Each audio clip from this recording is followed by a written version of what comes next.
Hello! Hello, chat. Happy Sunday. Hello, Power. Hello, Voodoo. Hope you're both well.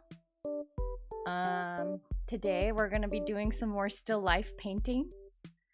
I have this photo that I took today. the color that we were painting today is purple. So I chose some purple items from around the house. I'm gonna draw it. I'm scared because like this, the Tamagotchi is like this translucent iridescent color, so I'm scared. And then this Gengar NANOBLOCK has a lot of detail on it. But it's good to challenge oneself sometimes. Right. Okay, I'm gonna make that small so we can stick that right here. We're just gonna do some, oh, the music's a little loud. Okay, we're just gonna do some drawing. We're gonna do some drawing and chill. Chill out.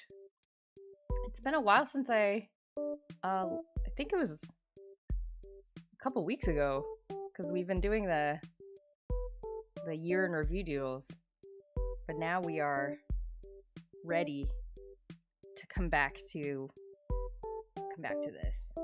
All right.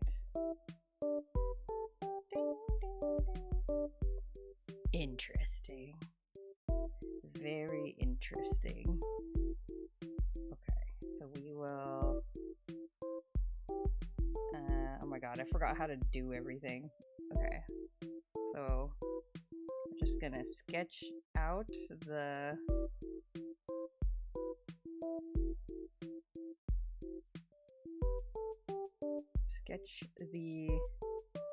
drawing.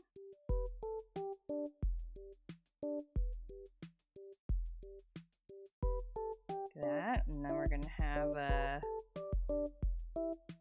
Gengar. I'm gonna just like kind of sketch it as a cube for now. I'm already regretting this. But how will I learn if I don't draw things that I'm not familiar with? Oh god. I'm scared already. I'm scared already. I feel like the Tamagotchi should be bigger. Trying to draw a fantasy map? Ooh. More difficult than I thought it would be? Ooh. What prompted drawing a fantasy map? Do you have is there like a world that you were drawing? What's the difficult part about it? I would guess it's like getting the aesthetic right is kind of hard.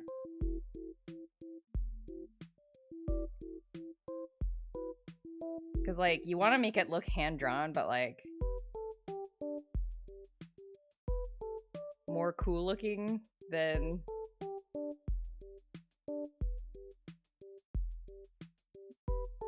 just like scribbling it on a piece of paper, I guess.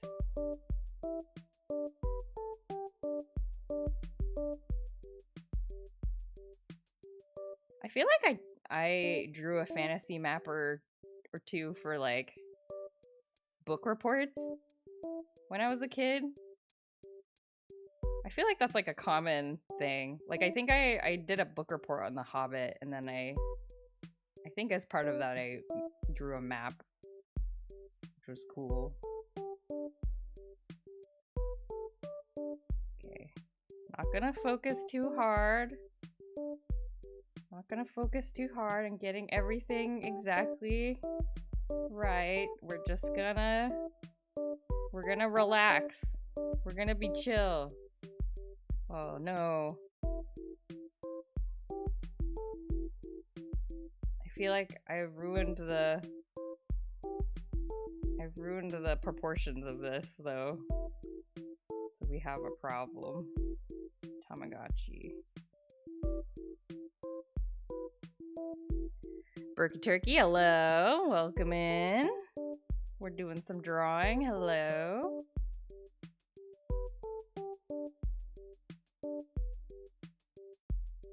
Doing some still life drawing. Just chillax. Just chillax.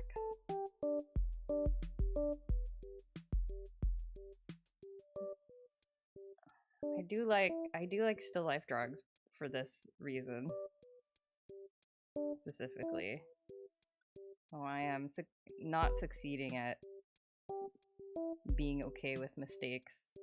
This needs to be further down.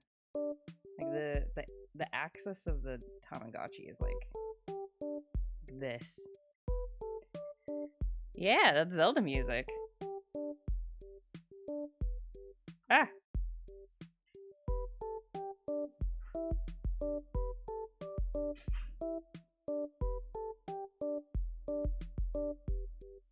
Okay.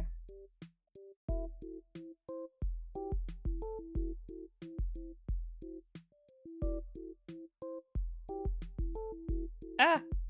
Wrong color.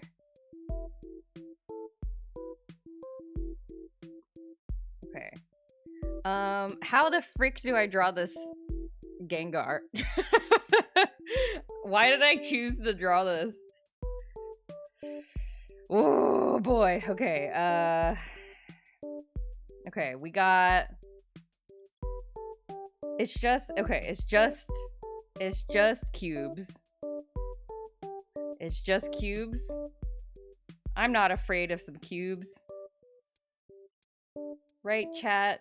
Right. Oops, wrong color. I'm not afraid of some cubes. The ocean town at nighttime. Ah, so we are really relaxing.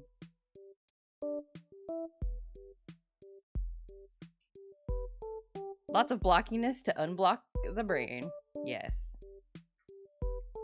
Though I have a really hard time with this NANOBLOCK. Because to me, it doesn't look like Gengar at all. I think because it has like a 3D... Oops. I think it's because it has a 3D, like... It's like kind of protruding. I don't know if you can see. It's a little less... It's a little less prominent in the tiny thumbnail photo that I have in the corner. But like, when you see it up close, it's like protruding. So it always makes me think it has like a nose. But like, Gengar doesn't have a nose. Why would Gengar have a nose? I feel like I just need to draw like a grid. And then kind of paint to the Gengar on top of the grid.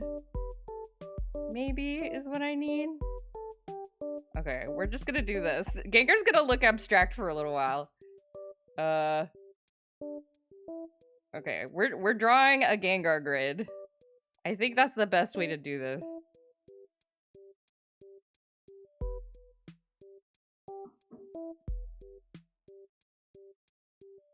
Oh god, why have I done this to myself?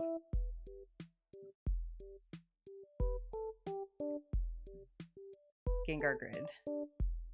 Gengar grid. Okay. 1, 2, 3. Okay. Maybe make this a little bit more wide. Capture kind of the perspective. Gengar is in the 5th dimension right now. Don't worry, Gengar. We will get you out of there.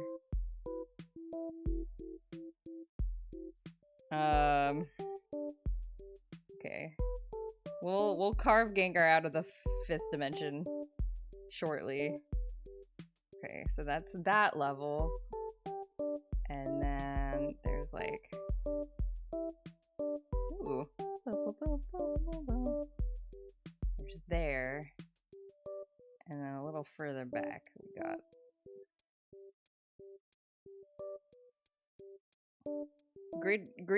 Gridgar.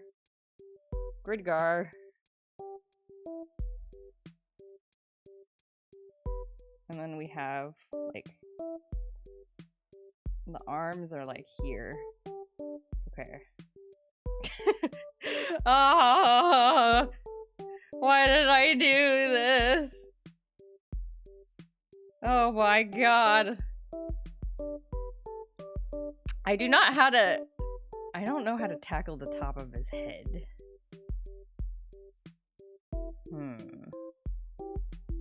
Like,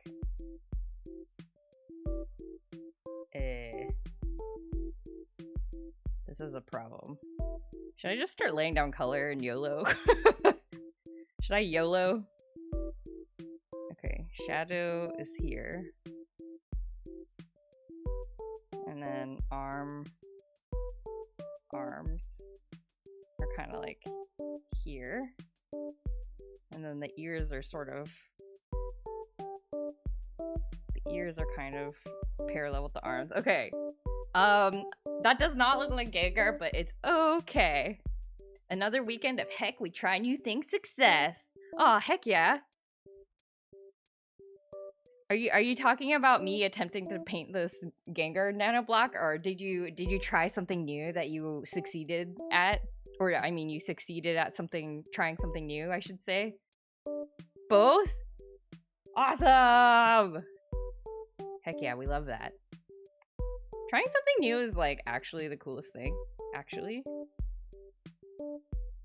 What a way to expand your experience of being on this earth. And maybe opening up potential ways to connect with other human beings. It's so good for that. But hello, Nistrata. Beeb, hello. How was your villager hunting, Beeb? I saw you were villager hunting in Animal Crossing. I had some chores to do in the morning, so otherwise I would have popped it. I was like, oh, I want to watch villager hunting. It's basically opening card packs, but for Animal Crossing. I was like, I want to watch, but I had some stuff I had to do, unfortunately. So I could not watch. What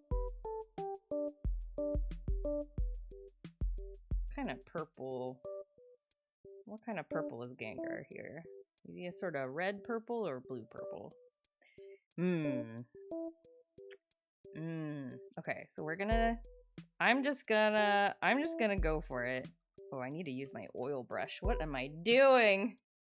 What am I doing? Where's my oil paintbrush? Is it this? No. Is it this? Oh, yes. Okay.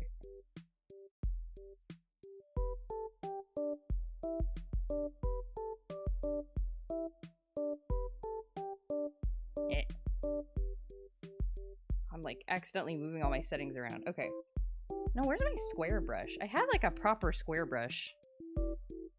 I don't know where it went. Is it my gouache brush? Oh, look at that beautiful gouache brush. Okay. Oh, oil paint flat brush? Is it you? Are you my flat brush? Oh, I think it's this. Okay. Okay. Perfect. Didn't find who you're looking for, so there'll be more villager hunting streams in the near future. Yay!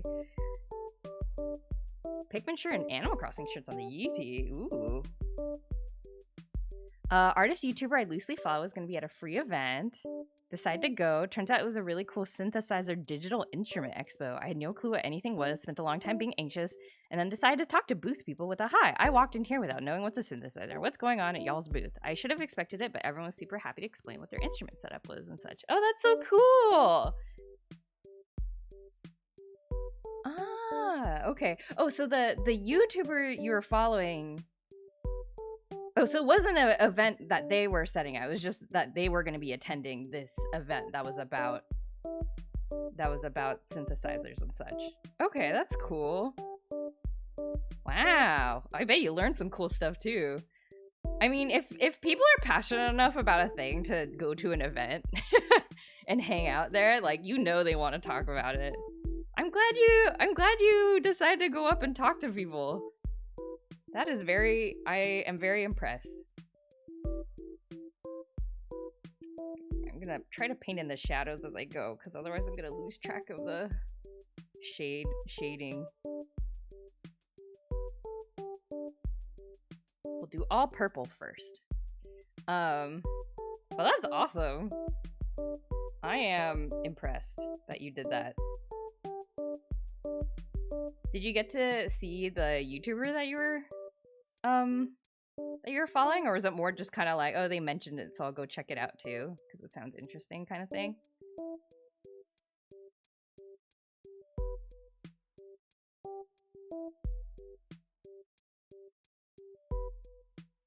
Oh god, this is so hard. I feel like Gengar's gonna have a life of his own, I think. Like, I think I'm just gonna have to be okay with however Gengar turns out after this.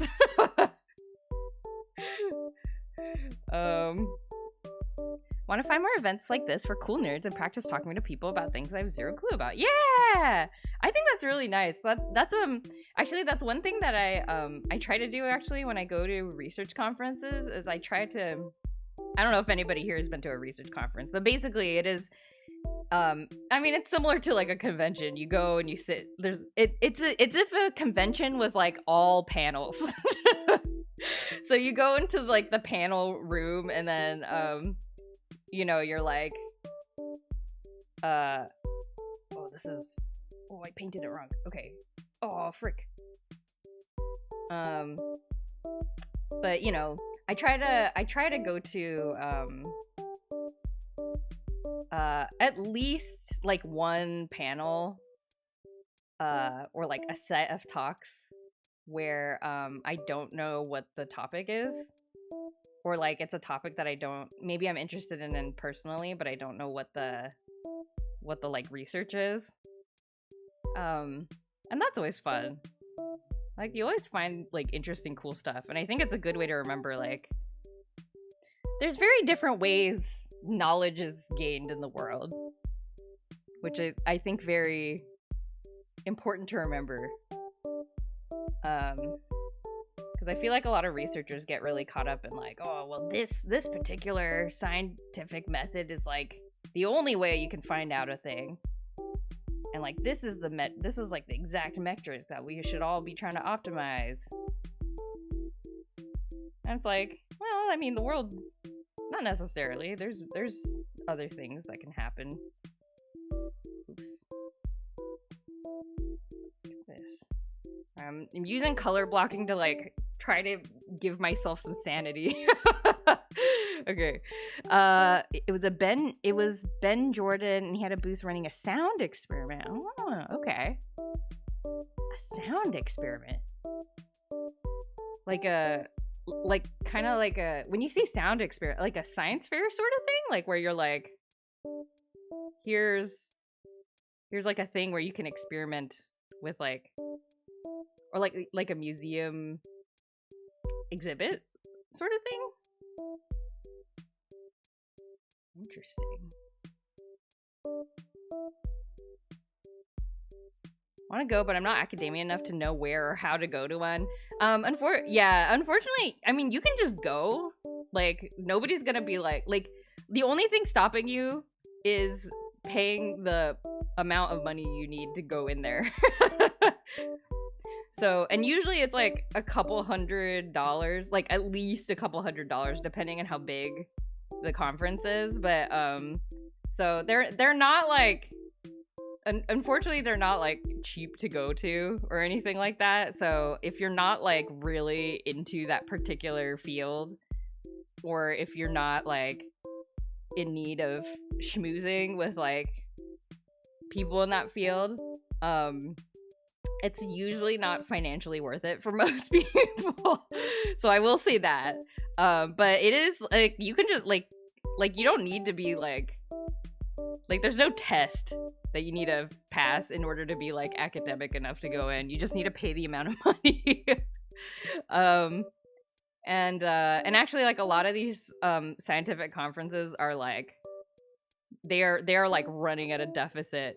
They are not profitable conventions. So,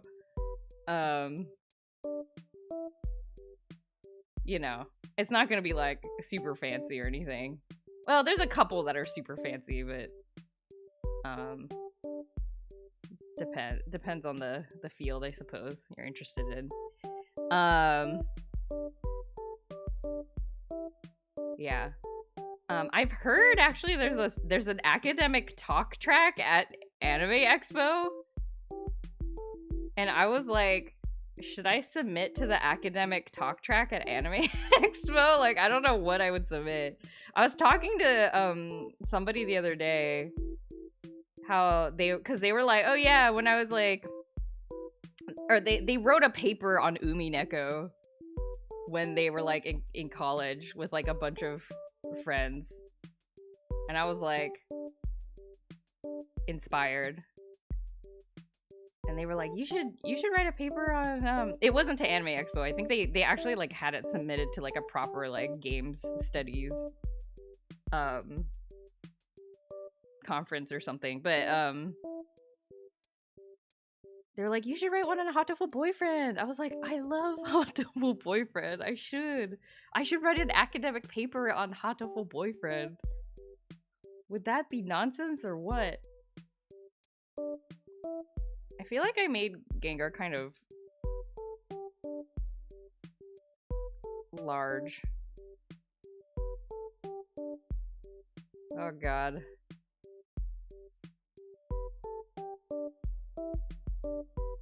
I don't know about Gengar, you guys.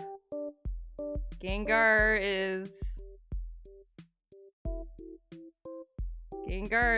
shape is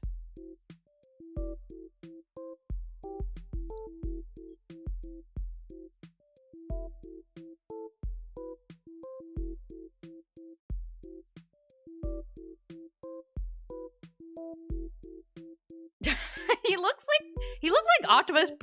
Optimus Prime's head.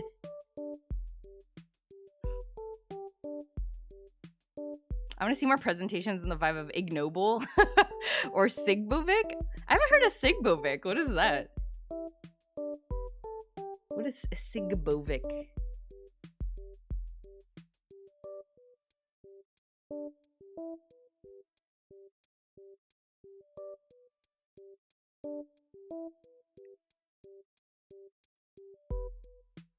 You guys, I regret what I have done. Da, da, da. I was trying to sing Linkin Park, and then I realized I don't know any of the words. Never regret anything. Sigbovic is a jokey conference by CMU students. Oh! I'm scared to Google it.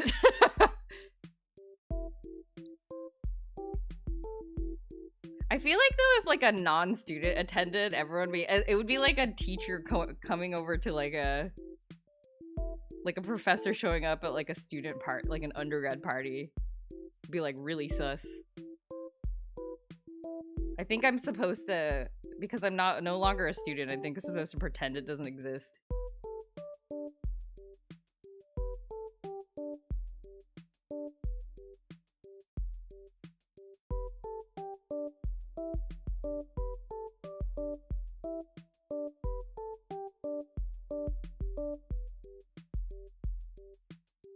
Oh my god. I'm scared. How do people paint Lego? Perhaps this is not a common painting subject for good reason. I'm just ignoring the little like dips, the little, what are they called? The little circular things for now. I'm gonna pretend the circular things don't exist. Painting Lego would be intense. I'm discovering that immediately. I'm discovering this right now. Why have I done this? Why have I done this to myself?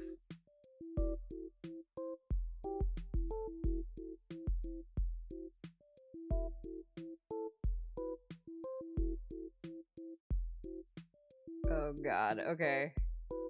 It's like, you think it would be easy because like everything is like, it's like everything's all measurable. It's like, oh, the Gengar is this many like little blocks wide, and like, you know, everything's gonna be like perfectly proportional based on that. But I don't think it's helping very much, actually. Okay, I gotta draw like another like line here.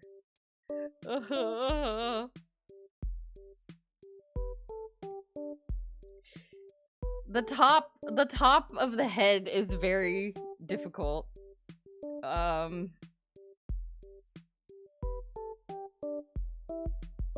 Should I YOLO? Should I just kind of like vaguely paint it in? I feel like that's gonna make it more messed up though. Ah!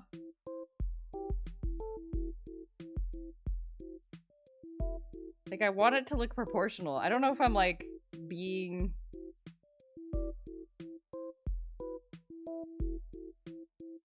Am I being too...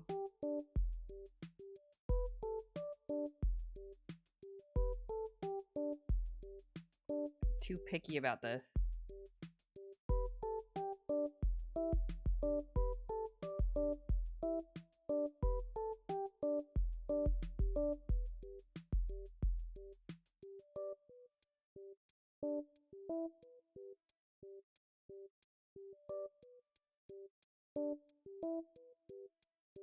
Okay, there's like a diagonal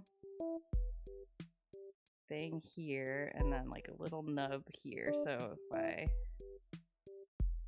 kind of shape it like this, should be fine.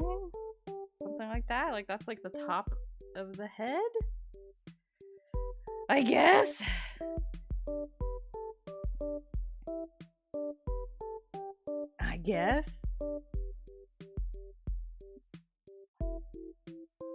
It's kind of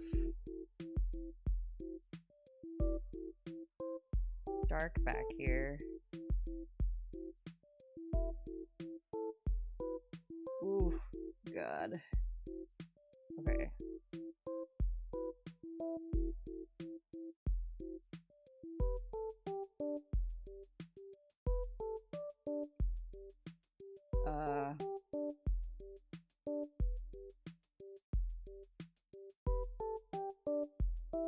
Okay, like this, kind of.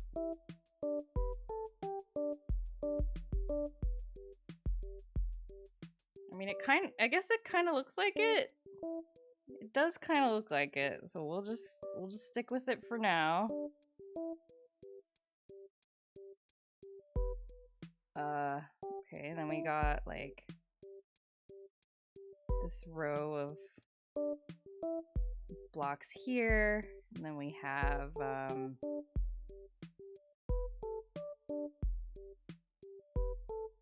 this here, and Greg, hello.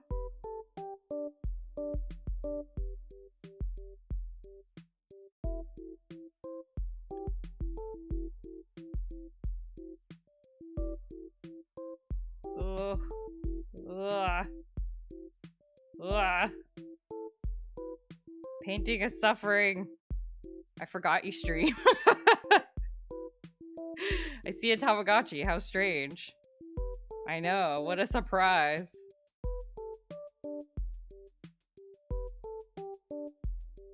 I'm just kind of scribbling in the shadows right now because I am afraid.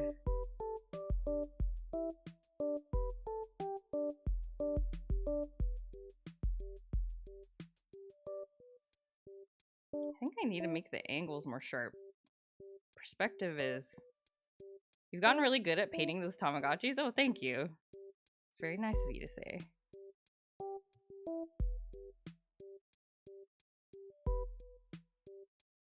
I should hope so. If I'm not good at painting them after all this suffering, I would be sad.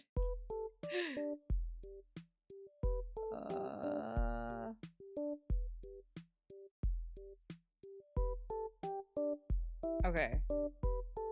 I think I'm just gonna leave the blocking like this. We have one... Okay, we have like a shadowy bit right here. And shadowy bit right here. And then like... This is like a leg. And this is like... another leg down here. Okay. Didn't mean to be nice. Sawdust. Well, thank you, Greg. I think. Okay. Okay, Gengar looks less bad than I expected, I think. He's been... We'll color in the proper colors a little later. But for now, I think we have a good, like, structure. that we can follow. I wonder if I should I paint in the mouth and stuff already? Because I think I'll make it like a blue thing.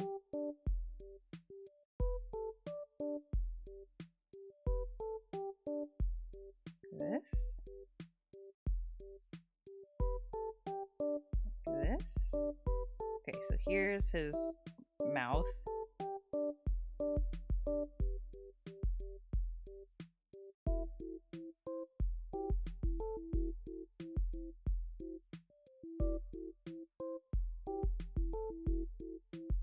That. Okay. And then he has kind of an orangey shaded area here.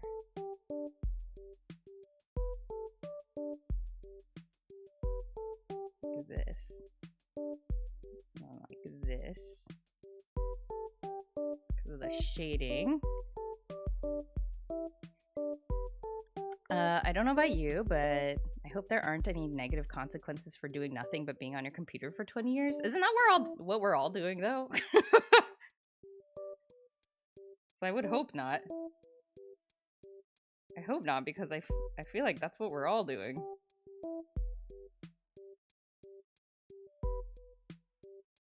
Also, I don't understand. Why is his eyeball like... Are these his eyes? Oh, I see. It's like this. I see. That's what his eyes are. Like the part of the eye being on his like kind of front snout area makes me think it's like a red nostril.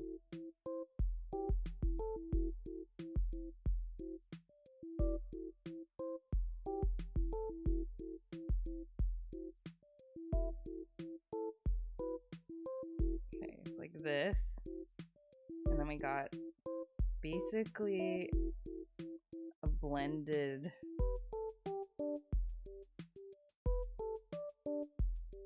the red is very dark here, maybe a little brighter.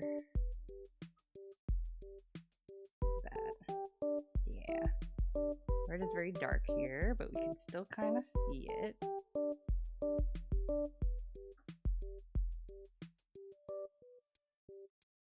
There. Then you get like a black pupil here. And then a kind of grayed out pupil here.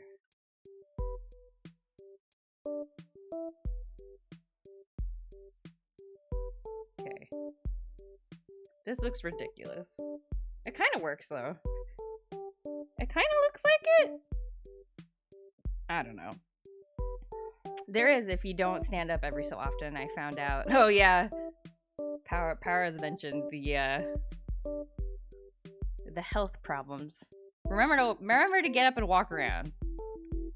Get those blood vessels moving around. Okay, there's a Gengar, kind of. We'll come back to him in a while. And now we have to paint the iridescent translucent thing. I guess we'll go with maybe I'll start with like a man, I don't know. Why do I make myself paint clear things? What's wrong with me? What's wrong with me? Wrong brush. What's wrong with me? Okay, we'll try like a gray on the outside. It's sort of like a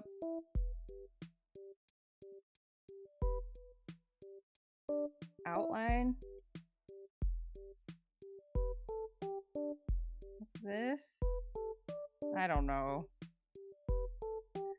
I don't know. Art's hard. You guys, art is so hard. Ugh. Let's do the screen. The screen's the easy part, so let's do this. Let's paint the screen. Screen in. Screen is green.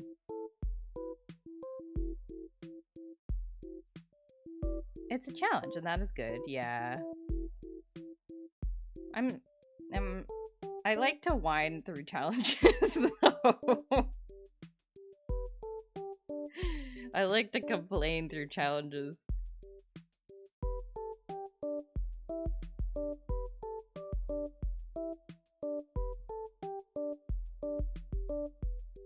Okay.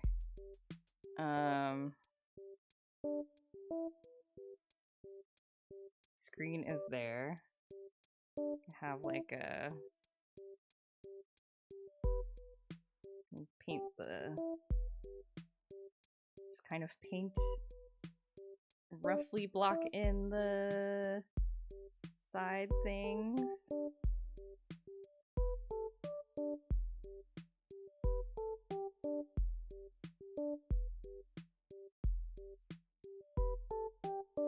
Like this.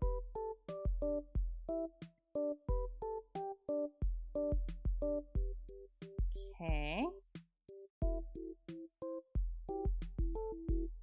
Yeah. Okay. Ooh. Painting's hard. Okay, and then we have like the buttons are here. They're same shade of white, and they'll get some shading later. And now what? Now we have some purple here. Okay, shapes. Gotta think about shapes. We're thinking about shapes. There's some purple there, reflection on the edge. I'll make the reference picture a bit bigger so you guys can follow along. That's probably not that much more helpful, but okay. I don't know, so it seems a little less like I'm just talking to myself. We got some hot pink. We got like a hot pink color like right here.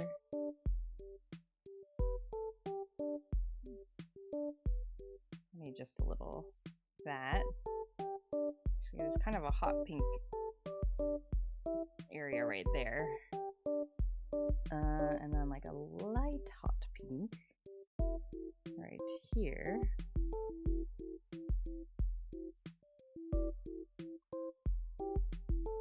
And okay, the orange kind of reflects through at the bottom.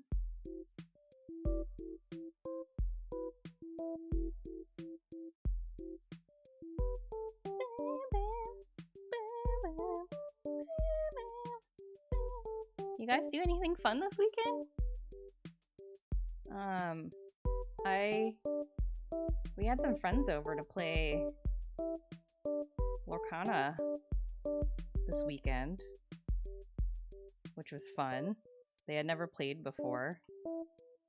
And then we got to try out our first like 4-player Lorcana game.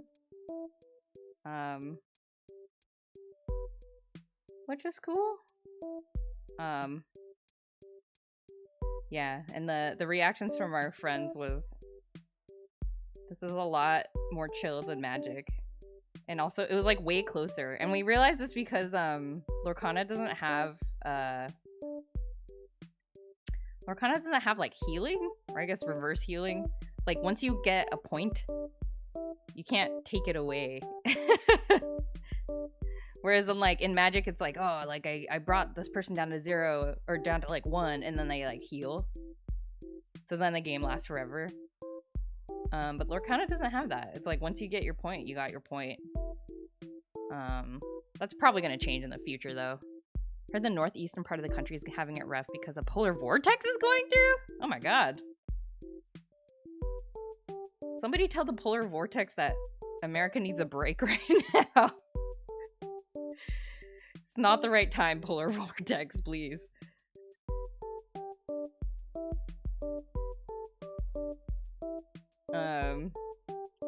Oh man. I have always wanted to like be in a snowstorm because it sounds romantic and kind of cool, but I imagine it's not that awesome to be in a snowstorm. It's probably really scary and annoying,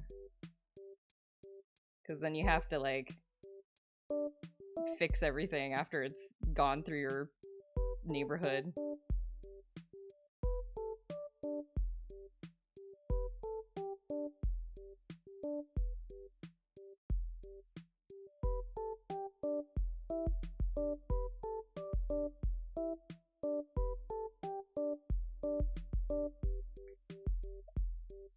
Oh, this doesn't look at all like what I want it to look like.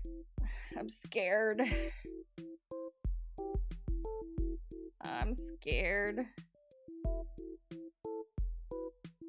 This just looks like a bunch of colors put together.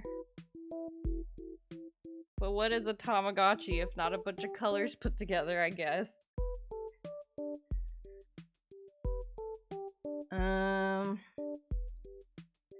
I guess we need kind of like a... Okay, so there's some light purple here.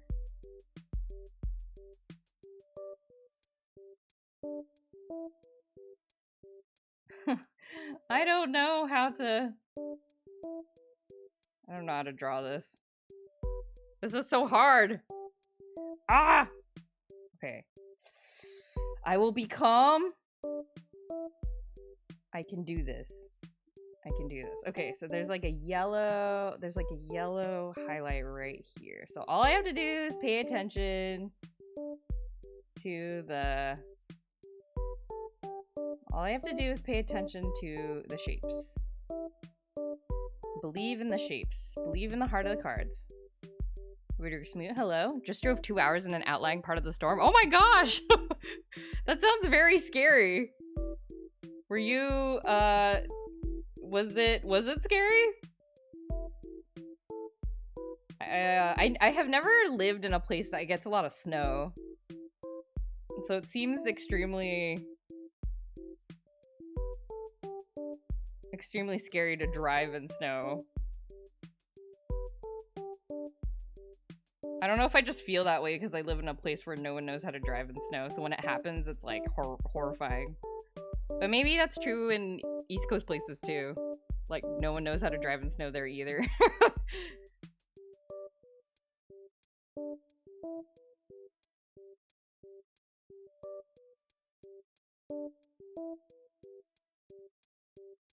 When the drawing looks like a bunch of lines and colors put together, yeah. My face when the drawing just looks like a bunch of shapes.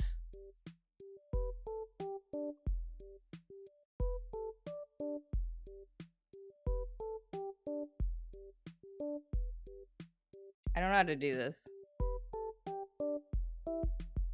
This doesn't look at all like the thing I'm trying to draw. Okay, I'm the edge enough that it was just annoying. No snow. Okay. Well, that's good. I'm glad that you did not get too caught up in it at all. Stay safe out there. Snow, ice and snow and cold, no joke.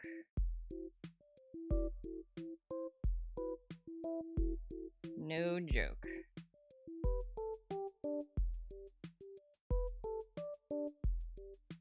But yeah. So has anyone ever gotten snowed in before? Like, is it as fun as I imagine? Probably not, right?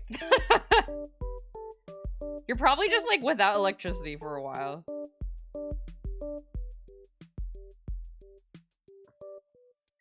Lahea! Thank you so much for the raid! Let me give you a shout out. Hello, welcome in everybody. What were y'all up to? Makers and crafting. Ooh, what were you making and crafting? Making or crafting? What were you making or crafting? Mighty gamers? Are you talking to me? Am I the mighty gamer? Woohoo!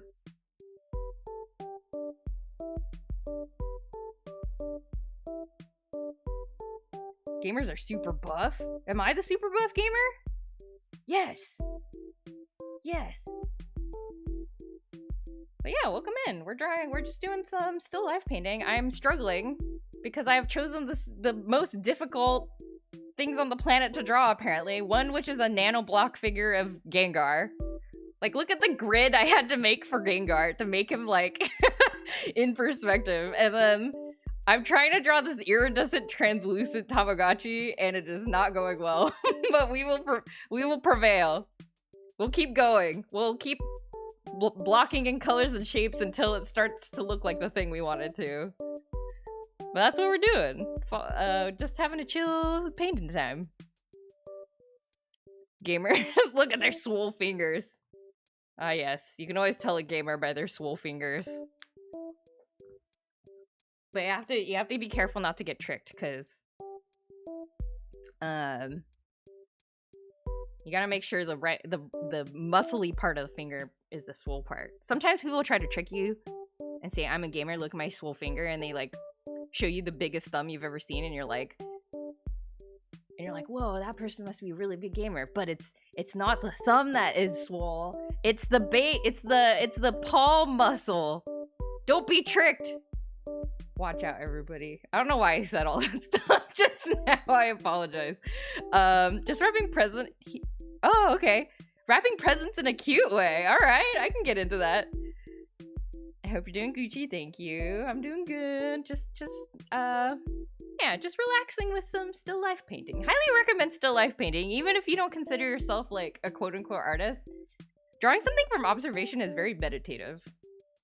I recommend it greatly. We got fake gamers out there? The allure of wanting to be one of the alpha gamers. Yeah, people going out and getting swole finger surgery just so they can pretend. I don't know what I'm saying. I'm sorry. I hope this is all like, I don't want to get picked up on TikTok or something being like, oh, there's fake gamers. You can tell with the thumbs. I don't want anyone to. I hope this is misinformation sounding enough that nobody's gonna repeat it anywhere, but I suppose I should just say so, just in case. Just in case. Nice VTuber model, thank you! Yeah, I did make it myself. I drew and rigged it myself. It was a lot of fun. I had fun learning how like live 2D works and stuff.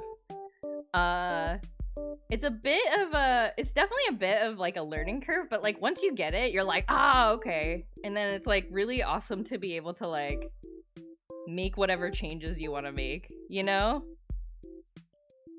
Don't tell her I'm making a TikTok as JoJo's story says this. Please no. Please no. My like worst nightmare is going viral. I like never want to be perceived by anybody. I never want to be perceived. I know there's people who like want to do it, and I'm like, why? Why would you want to go viral? It sounds like the worst thing in the world. But maybe that's just me being old about it. You're getting the internet police on me. Ugh. Worst nightmare is a scorpion. I would rather have a scorpion in my room than go viral online.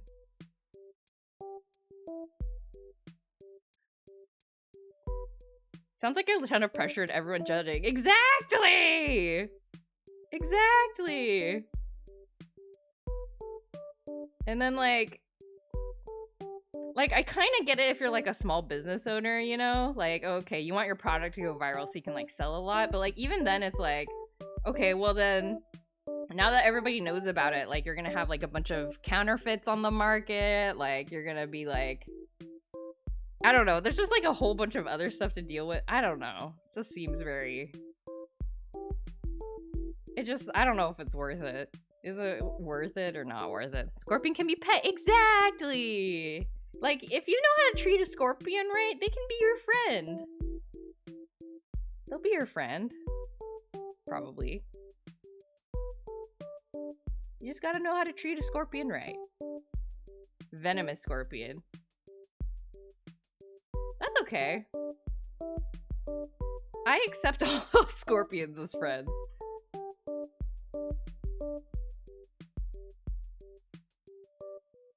But yeah, I hope you had a good time with wrapping presents.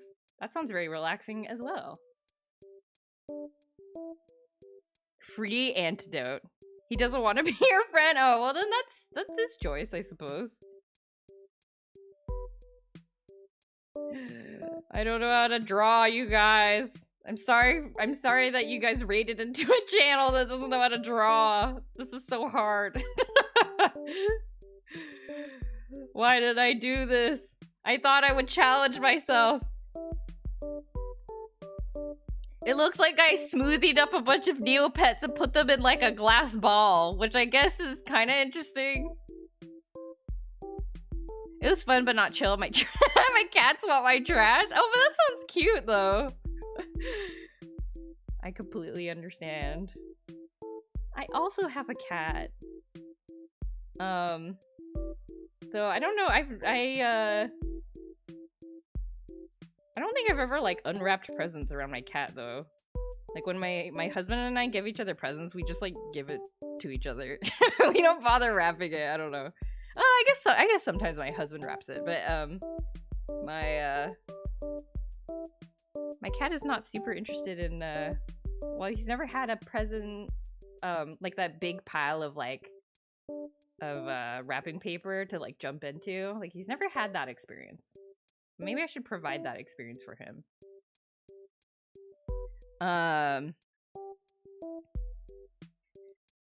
I just watched my phone stop the face for the pixel lamp. It did nothing. I was scared. They were pressing buttons as we speak. Hello, Lehea's cats. I would pet you if they were okay with it. I would pet the cats if they were okay with it. And if I could.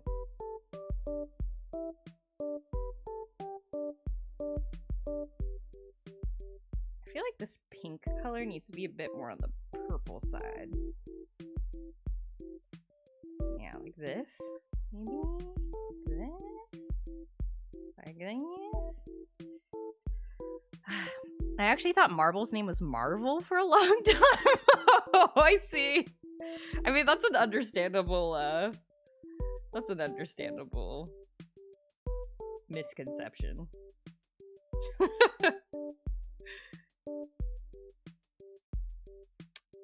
It is Marble. I wanted to call him, I wanted to name him Nabi, which is butterfly in Korean. Apparently, it's a very basic... I didn't find this out till later. It's a very basic Korean cat name.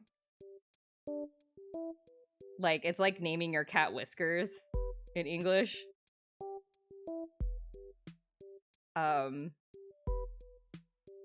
It was probably okay that we didn't do that. I think I need to color this. Navi. Or Nabi, like N-A-B-I, I guess would be the closest writing of it.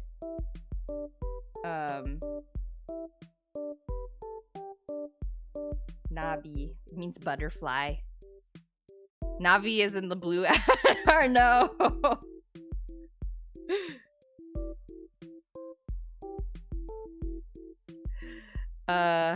People would think it's an Avatar reference, that's true. Not really a good way to get away from the mispronunciation problem, I suppose. It's okay that it's not perfect. It's, if anything, it's good for it to not be perfect. Oh, that's very nice of you to say, Power. Thank you. No, I think that's a good attitude to have towards art. I mean, like, if this ends up looking like a bunch of Neopets mashed into paste in a glass ball, that's fine. That's fine. I mean, that's kind of cool too, isn't it? It's kind of cool too.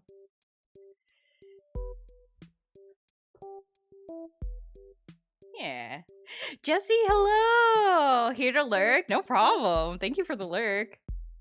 Hope you're doing well. Good to see you. We're just mumbling to ourselves.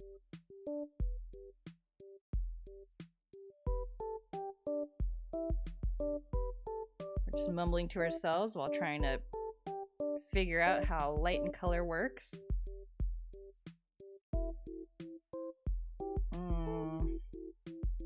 Wonder if I should paint in the shadows. Like that might help kind of make things feel a bit more grounded. So let me try that. It was taken in a very sunny window, as you might be able to tell. Okay, like this. Oh, it's interesting. You can see the shadows of the button sticking out because of the way the sun was. And then Gengar has like a... This... Neo means new, pet means thing. I want to get back into Neopets. But every time I try, I'm like... I'm actually stuck. There's like a main story quest. I don't know if you're aware. There's like a main story in Neopets. Which I only found out myself like several years ago, but like I'm stuck on a particular part of the main story quest that is basically RNG based. And every time I get back into Neopets, I'm like, okay, I'm gonna get back. I'm gonna pass that part of the story that I was stuck on. And I can't do it. And then I give up. But I think if I ever pass it, I will. Oh, maybe I should stream it. Should I stream me trying to get past that one part in the Neopets story? It will take literally hours, I think. Oh, lurk now too. Hopefully catch you another time. I'll go play some video games. Oh, that sounds great. Yeah, thank you for the lurk. Thank you again for the raid. Please go rest up after your stream. And have a good weekend. Thanks again. Should I stream me trying to play? It's basically gonna be me clicking on a web page that won't change anything. That won't change. It's like, okay, I'll tell you what the okay. So there's like a part in the Neopet story where like you have to go into this like underground sewer area. And then there are these pipes. You have to like switch these like buttons and levers on in such a way that like water flows through the area.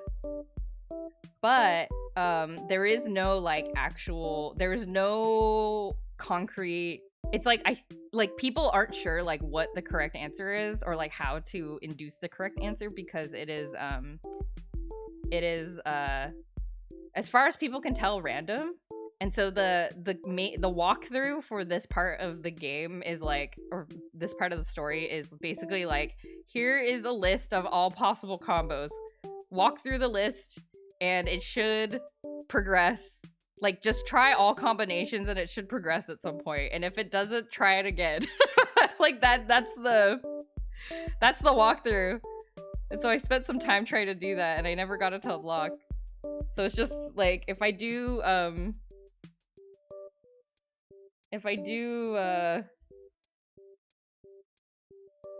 do it on stream, it'll just be me like clicking on a bunch of buttons over and over.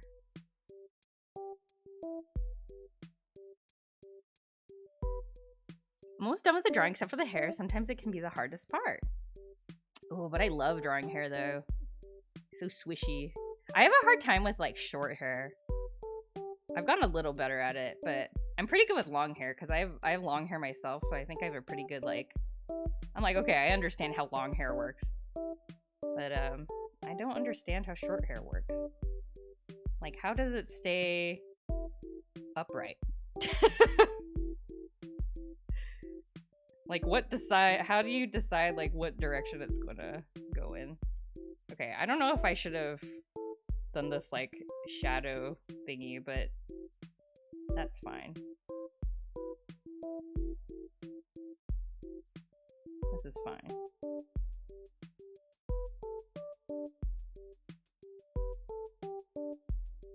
Okay, I'm trying to like layer the shadows so it looks more whatever. Oh man. Moose, hello. Wow, cool. Thank you very much. We're trying to paint that too light? No. Oh yeah, maybe that's better. Okay. Yeah, something like that.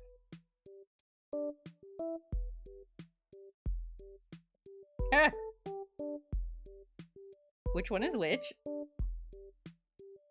Which one is which? Which one's Gengar and which one's the Tamagotchi?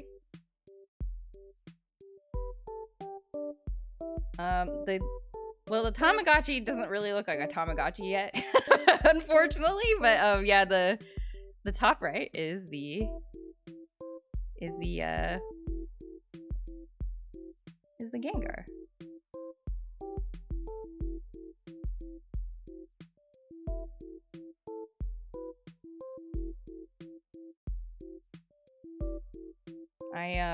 I know there's a chance that you're asking sarcastically, but I'm not sure, so I'm gonna not accidentally. If it is a serious question, I don't want to like accidentally dunk on somebody for it, so I'm like just answering it. I don't know how people. I don't have conversations. Okay. The fan art of an artist I felt emulating the haircut is a bit difficult. Oh. The solution, Greg. The solution to drawing hair is you got to go get the haircut yourself. You have to get the haircut on your own head. And that way you will always have you'll have a way to model it for yourself. Pretty smart, right? Pretty smart. I like to think it's pretty smart. Which one's the drawing and which one is the picture? Oh! Thank you. Thank you for the explanation power. I would... That makes a lot of sense, actually. Is that why all the characters I draw are bald? No, you see, yeah, if you don't have the right haircut, you just have to draw all your characters bald. There's no way around it.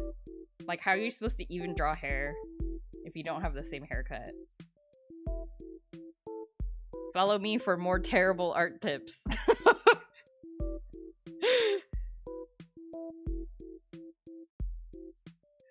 It doesn't look like it doesn't look like the photo though. I think the side needs to be darker. Like this.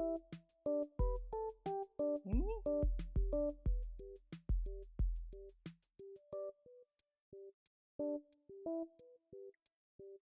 Can't come up with hairstyles for women without reference. Ah, okay. Yeah, it's like it's the same thing for me, except for with like with shorter hairstyles for me. I'm like I don't know how short hair works. Like I know how like long hair falls via gravity, but when there's short hair, I'm just like where does the hair go? How does it stick up? I don't know.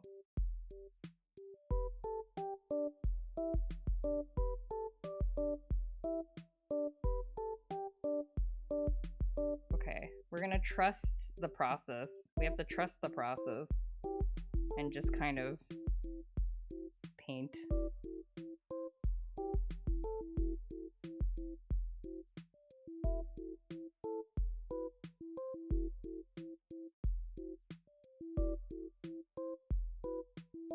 Yeah, but reference is always good to look up anyway, so it's not a terrible idea.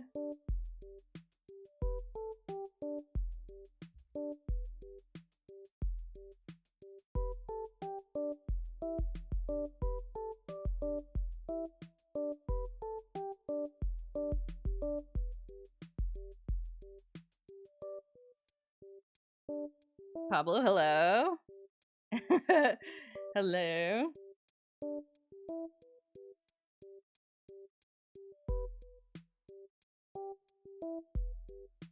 Oh, the cheering not working? Yeah, I don't, my channel's not monetized.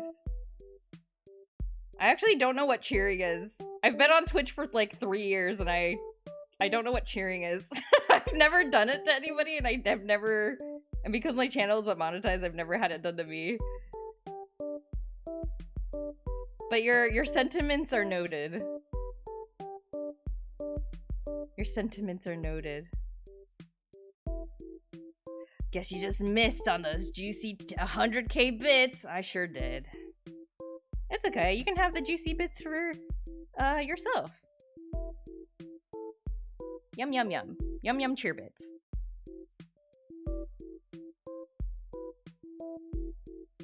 Cool art, by the way. Thank you.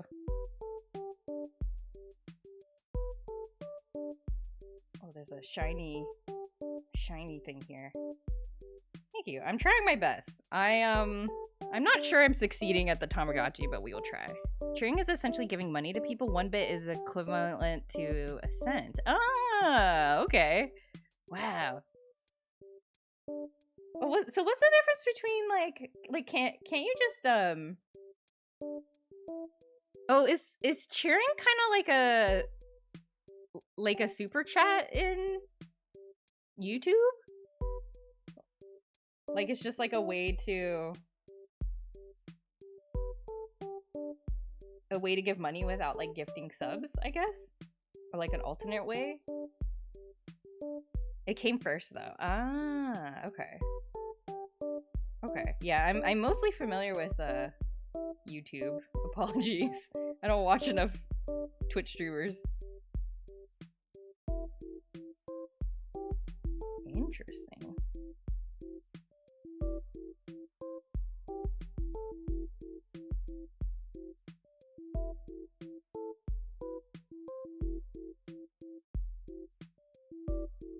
I feel like I'm getting too... It doesn't look purple enough. Like, I feel like it's supposed to look purple, but it doesn't look purple. Why doesn't it look purple?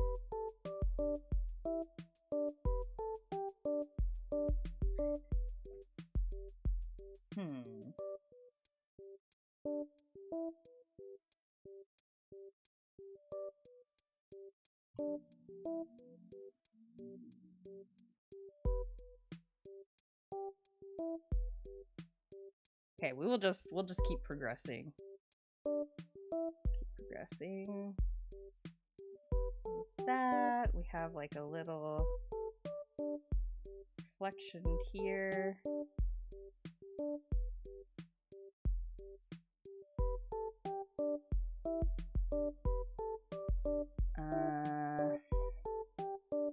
This should be like a darker purple right there. No, like this.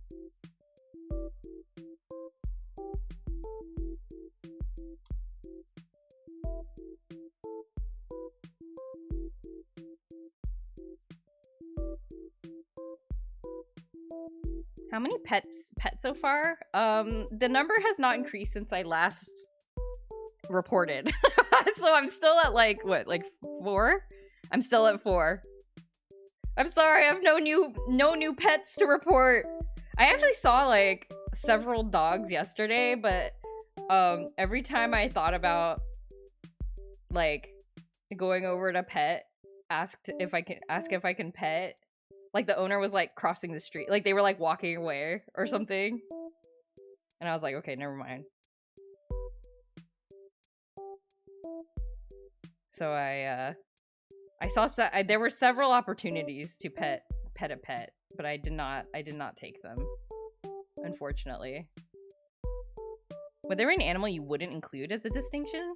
I don't know. I think my rule is just if they're a pet, then it counts. I haven't thought about it. Are there like if it was I guess if I was like very scared, like if it was a pet scorpion, then maybe I wouldn't. What about human? I would not. I don't know if I would be okay with that. Even if they told me they were considered a part of the family, I'd be like, oh, I don't want to be involved in this. That's a topic for a different time and place. Yes, I agree, Nostrata. Thank you.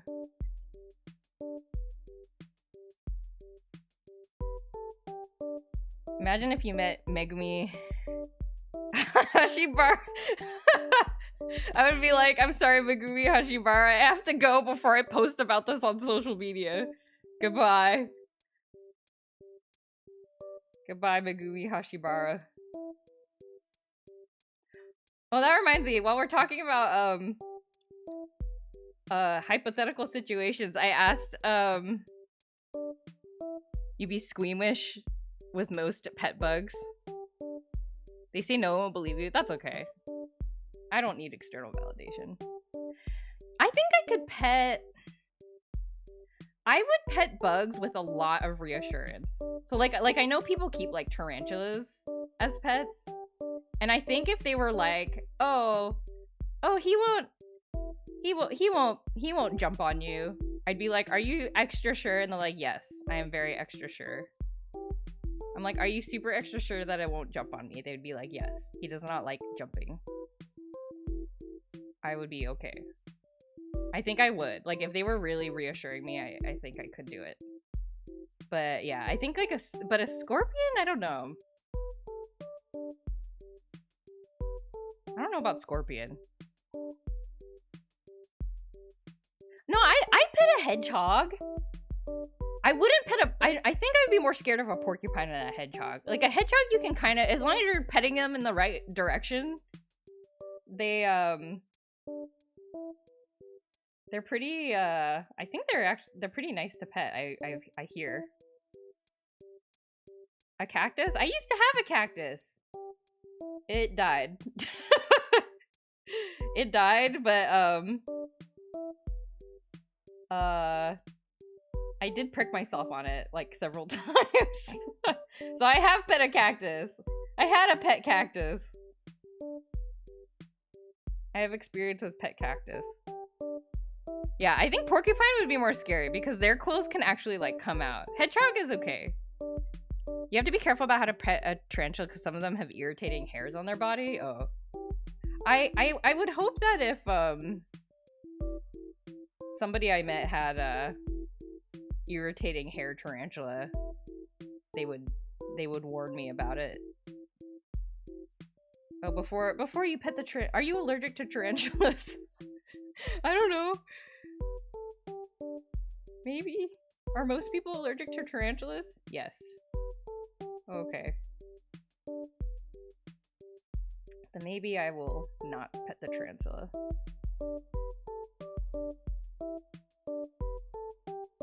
I'm gonna make this a bit lighter.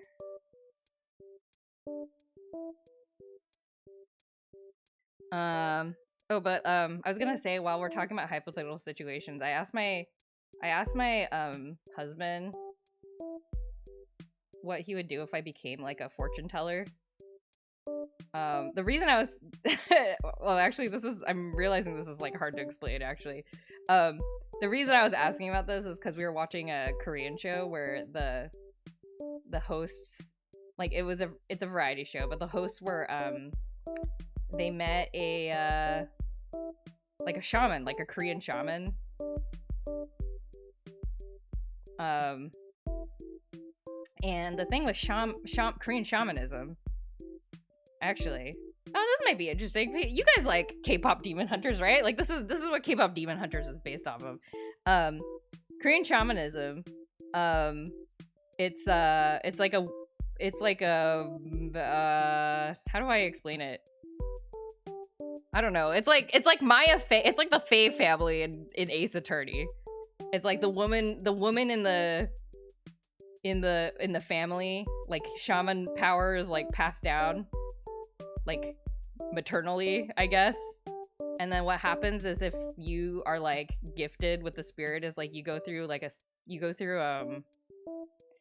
shaman puberty. I don't know how it's called. I'm probably explaining this so bad, but like you, like, at some point in your life you go through like spiritual sickness or whatever, and like you get like really sick, and then like that's when like the spirits are like, we're like gonna start possessing your body and stuff, and you're like, man, I just want to become like a nutritionist or whatever, and they're like, nope, you're not allowed, you have to become a shaman. And then you're like, okay, I accept my fate.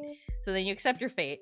And so anyway, like, the person on the show was like talking about this, and I was like, I went to my husband, and I was like, what would you do if that happened to me? And then I was like, I have to become a shaman because it's my destiny now. He was like, and then And he's like, I guess if it's not gonna like disturb our daily life so much or something, it's fine. And I was like, would you stay married to me if I became a shaman? He was like, yes. And I was like, what if I kept telling you like, oh, you can't buy this car because if you buy this car, you'll get in an accident and die. I've seen it. The spirits have told me that you're gonna get in an accident and die. He's like, I'm not gonna believe you. I was like, oh no. He's gonna die then. Darn. Yeah, but so if I became a shaman and my husband, and I told my husband that he's gonna get in a car accident and die if he buys that new car, he would not believe me. And I think if I was a shaman that like really believed in it, I think I would be pretty distraught if my husband was gonna get in a car accident. If I really believed my husband was gonna get in a car accident. Anyway. So the answer is no. I was like, would you like me more if I was a worm or a shaman? And he said shaman, I guess. So at least you're like a person still. I was like, interesting. Would you love me if I fortune cookie? You don't actually need to be allergic. I'm sure but what if there are people that are allergic to tarantulas and they just don't know because they've never met a tarantula? That's possible, right? I don't think people pet bugs. Usually just hold them, let them explore your arms or Also, I'd be scared that I would get scared of somebody's pet bug and then I would squish it like out of reflex or something. Like I'm scared I would like accidentally harm it. I think that's the thing that scares me more than like the existence of the bug itself. You're gonna experience changes to your magic and mana. Fortune telling worm, yes. I'm assuming that's saying I don't want to pay for this car. Why are you buying that? But claiming it's for a different reason. Yeah, maybe. Would you love me if I were Shaman King? I don't think my husband has seen or read Shaman King. Oh no, I think he's read the manga. I don't know if he watched it though. Would you love me if I was Hao Asakura, the evil guy from Shaman King?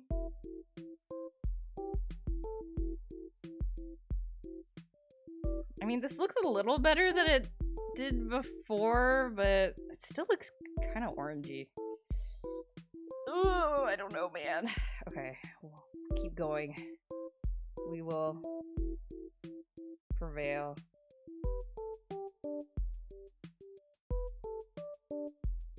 You could show statistics for fancy cars and accidents. He'd be more likely to believe that.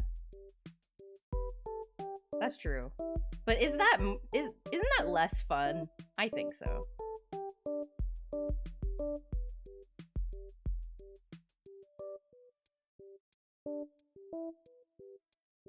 I can't watch Shaman King because Megumi Hayashibara is one of the leads and she has a weird hobby about human pets. Wait, that's not true, is it? Tell me it's not true. That's what Sarabi says to Simba when Scar tells everybody that Simba killed Mufasa. And Scar's like, tell them. And then Sarabi goes up to Simba and she goes, it's not true. Tell me it's not true. And then Simba goes, it's true. And then Scar's like, see, we have a traitor, or whatever. I forget what he says exactly. Oops, wrong color. No, okay, thank you.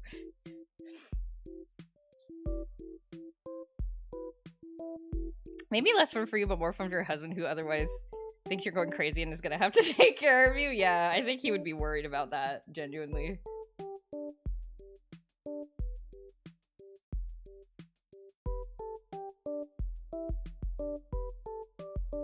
Oh, you started an anime today where she's the lead. Oh, did you? What anime is it? Half the anime pre-2000s though. Sounds about right. Wait, who is Megumi Hayashibara in Shaman King? It has been a really long time. Like, I don't even know the voice actors. Mobile Suit Gundam 0080 War in the Pocket. She's Anna. Ah, okay. Anna. We love Anna in this house. Okay. Let's put in some shadows here. Make this more purpley. Is that fine? This is fine. More purpley.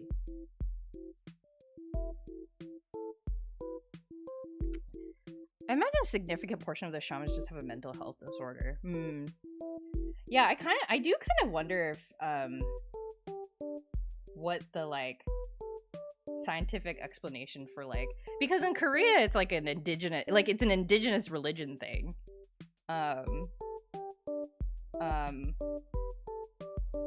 And like, and not necessarily in the sense of like, I know a lot of religions are kind of like, oh, like basically people went to this like wise person for advice and that was the like religion.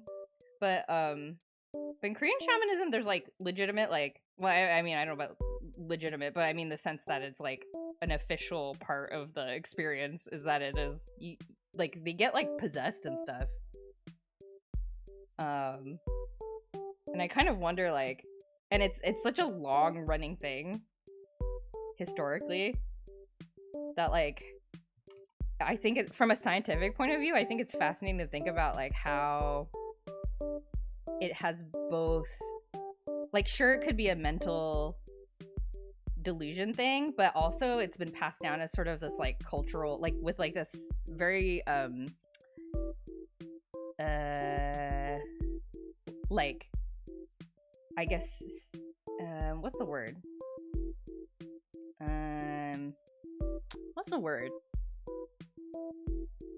There's like a proper tradition to it, you know? But I also don't know if it's like something that you can like look into, because it's so culturally relevant that it might be kind of taboo to like try to examine it as a scientific thing. Like I'm sure a lot of people would take offense to that. Some of them are probably using it to grift people. I'm sure, yeah. I don't know, but it's like a familial thing. Like people pass it down from like, it's a family business. And again, I've always wondered this, like, do people, like, when you go to, like, a psychic reader, like a tarot reader or something like that, like, do they believe in it too, or are they grifting?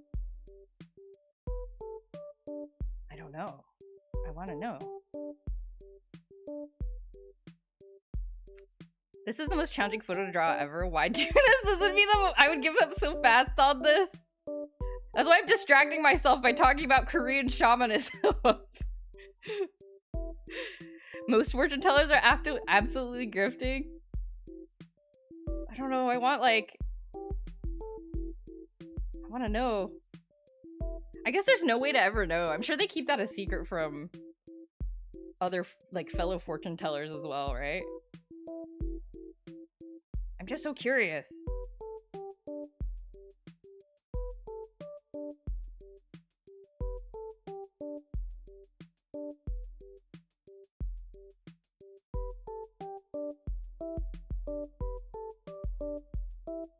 I'm having a difficult time with this painting.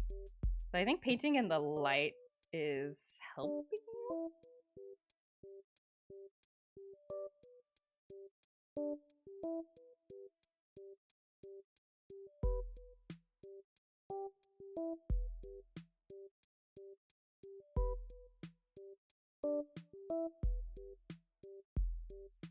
Okay. Okay, this looks... it's looking better.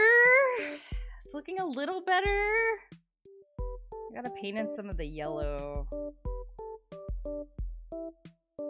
Yeah, like that. Right there, and then right here. Good Yoshi music. It's good Yoshi music. Yeah, why am I doing this?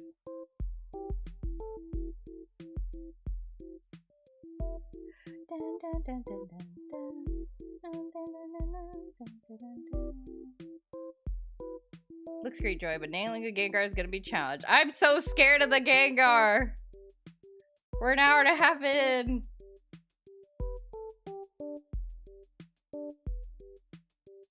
We're an hour and a half in, and what have I got to show?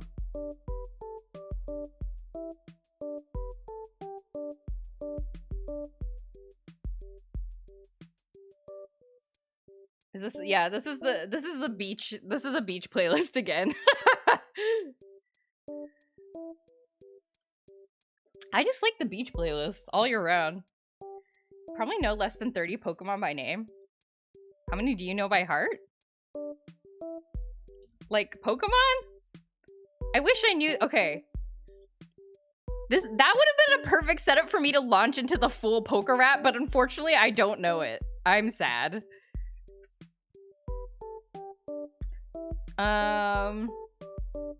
That's the only way they could sustain themselves. Ah, I see. Yeah, I'm sure there's a lot of factors to it.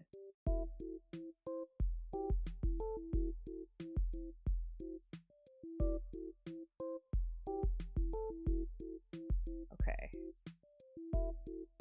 I don't know, because it's like, it's such a strong thing in, I feel like, Eastern culture. And maybe to some extent Western culture, I don't know, but like the whole thing with like, I can't help but like, I don't know how you would be in this profession if you didn't believe it yourself.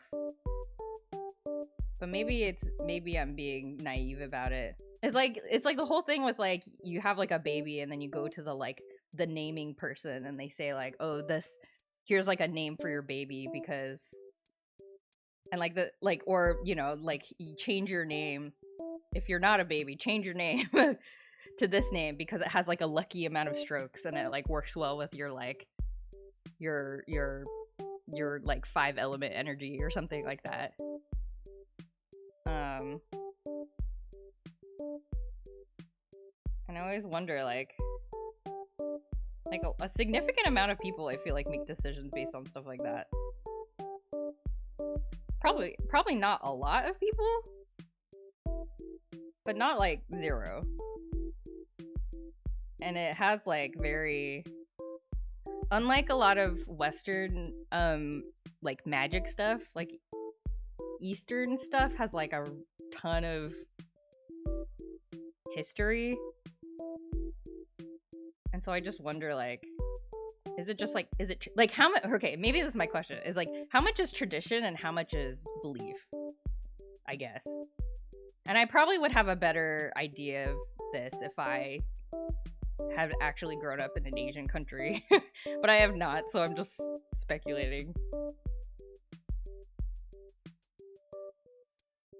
Yeah, but that sort of question really fascinates me, I suppose, is all I'm trying to say. I'm curious. And maybe people don't even know themselves. I don't know. Not everyone has morals.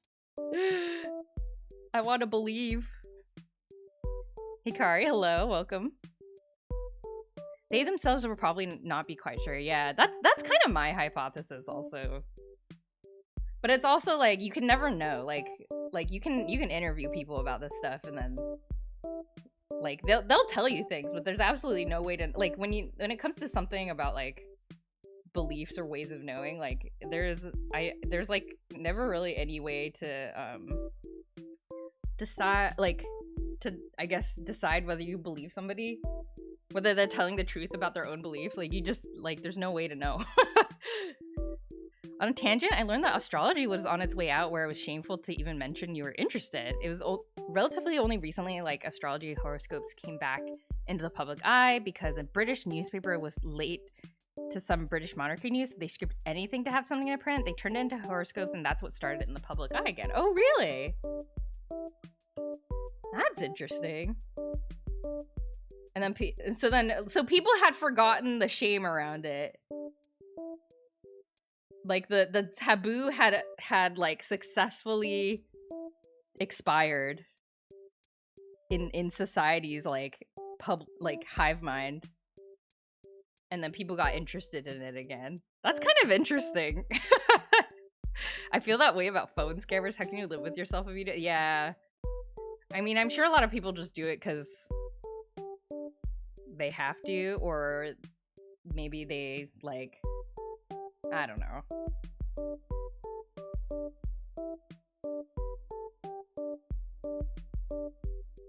I don't know. They tolerate it just because otherwise the fortune teller would otherwise not be able to afford to eat and live. Yeah, I don't know. Maybe. I do think it's very human to want to believe in fortunes, though. So I'm sure people liked it, even if you don't believe it. Like, cause that's kind of how I am. It's like I don't believe in it. I'm not like, but I like it. You know what I mean? I like getting my fortune told. Like, I think it's fun.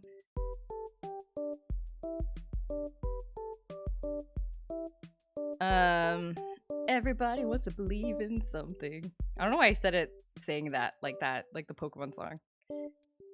The concept of exorcisms was familiar before the Exorcist movie. No one knew much about them, even priests. Oh, really? Like the horror movie popularized it?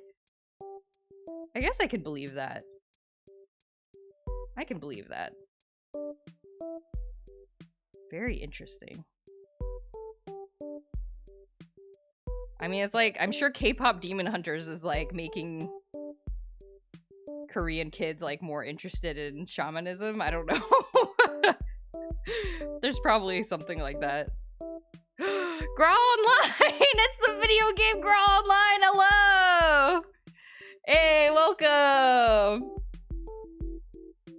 Growl Online, the video game! Thank you so much for the raid! My god, 2 weeks in a row. Is this a sign? Are you guys telling me to play Growl Online? Welcome, everybody. What were y'all up to? Back after watching their event. Yeah, Murky Turkey, hello. Hello again. It's a sign. Well, tell me about Growl Online. What was going on in Growl Online today? Cowboy events. Yeehaw? Were you yeehawing and yaheeing? I don't know. What does a cowboy event mean? You get cowboy, like, gear? Cowboy gear and stuff? Something like that? Hay eating? A hay eating contest? That sounds a lot more healthy than, like, than hot dog eating. Playing events on the Grawl West server. Ah, okay. Oh my gosh, you guys are making me want to play Grawl Online. Maybe once I finish some of my projects.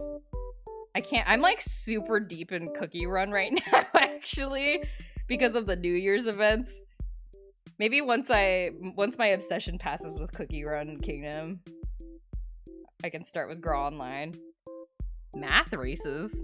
What the heck is a math race? Is it like when you're in elementary school and they give you a sheet of paper with like 20 questions on them and you have to like do it as fast as possible, and then your teacher like judges you based on how fast you did the math problems? You did so well, the transparent. Thank you. It was suffering. It was difficult. I heard Cookie Run. Aw, it's Kingdom. I'm sorry. I'm one of the basic people that only knows Cookie Run from Cookie Run Kingdom. I never played the original. Jesse's going back to lurking. I'm sorry, I brought you out of your lurk for nothing. You do math and race to an endpoint. Can you help me in calculus? I can't integrate by part. If you asked me 15 years ago, I might have been able to help you, but not anymore. I'm sorry, Destrata, you're on your own. You can go to your online friend Wolfram Alpha. Is Wolfram Alpha alive still? Is it online still? I don't know. I haven't visited our good old friend Wolfram Alpha in a very long time.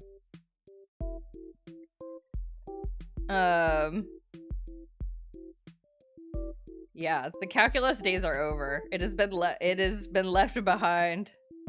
Ride or Die for Oven Break. Been playing the OG version back on iPod 2nd gen. Oh my gosh. You are indeed an OG fan. You know, my friend went to a gacha place. Did I talk about this already? I don't know. But my friend went to a gacha place and got me, like, cause he knew that I like Cookie Run. And I guess there was a Cookie Run like gacha machine, so he got me some like trinkets from the Cookie Run gacha machine. And then I was like so excited. I opened them and I was like, oh, and then I opened them and it was like all these characters I'd never seen before in my life. And I was like, I don't know who these are. And he's like, really?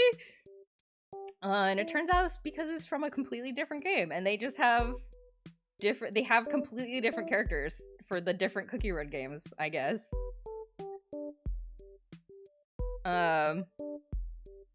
Wolfram Alpha is getting into AI. No. Yeah, but it was for the it wasn't for the OG. I guess it was for the new. There's a new game called Tower of Adventure. There's like 5 different mobile games. There's a new game called Tower of Adventure. See, Graw Online comes in, and I'm gonna. Graw Online is tempting me with MMOs. I'm gonna tempt y'all back with gacha games by talking about gacha games. Is the same for Oven Break versus Kingdom? Yeah, I'm sure Oven Break has a ton of characters, or like Kingdom has a ton of characters that you're probably like, I don't know who these are, because there's a very like. I think the Kingdom storyline is really good, but like if you are not following the storyline, you're probably like, who are these people? I don't even know. Tamagotchi, yes, indeed. Yeah, it's like, no, the new game is like, it's not an FPS necessarily, but it's like Hades. If you've ever played Hades, it's like a roguelike, like, you like go from room to room and you get like buffs in the rooms. So it's like Hades. It's like Cookie Run Hades, I guess. Hollyberry's exclusive to Kingdom. Yeah. Like Hollyberry's like, she's like a major Kingdom character. Is she in Oven Break? That's bonkers to me. Like I can't even imagine seeing her in like a different location. But anyway, Cookie Run Kingdom. After Cookie Run Kingdom, I'll try out Graw Online. Roguelike, yes. Like action roguelike. Thank you! We're doing our best. Look, I tried to... I was complaining to chat earlier that I was like... I've doomed myself by trying to paint a translucent object. Don't mind the horrifying grid around Gengar NANOBLOCK. It's there to keep the perspective straight. I can't eyeball it. You're doing amazing. Oh, thank you. I appreciate that. You're all so kind. Thank you. That's just the perspective lines. It is. It's the perspective lines. I'm kind of dreading. I'm doing all the details on the Tamagotchi right now because I'm like kind of dreading going back to Gengar and finishing off all the details and such. I'm scared. Your OC has wings, so it's translucent too? Oh my gosh. Do you have a hard time? Do you draw your OC? Do you have a hard time drawing the translucent wings on your OC all the time? I guess you can just kind of sketch it out and be like, translucent. Don't worry about it.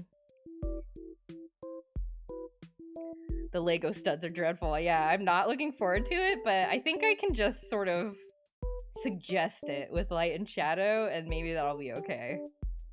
We'll see. But for now, I'm procrastinating by looking at the details of the ball chain on the Tamagotchi. Okay. Oh man, I have to do the shadows too. Oh boy. Oh, the shadows are gonna be... What is this? Okay.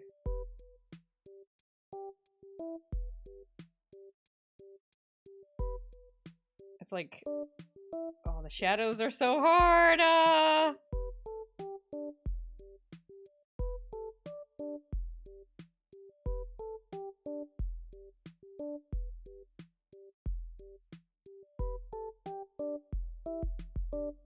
How does shadow work? How does shadow work?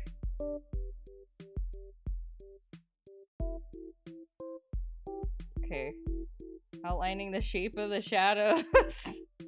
It looks super jank. It looks very jank. It's like the shadows are getting bigger as the ball chain goes down. Ooh, ask Sonic. Main thing was Bloom can turn it down. Oh, the opacity. Ah, got it. That makes sense. Yeah, I mean, no harm in making use of those digital, the ability to turn down opacity. I love a good blending mode here and there myself.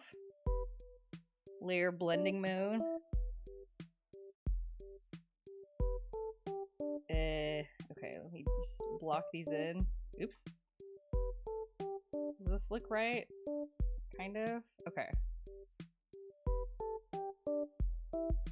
Plus the body color is yellow, so it's good contrast. Ah, some character design stuff.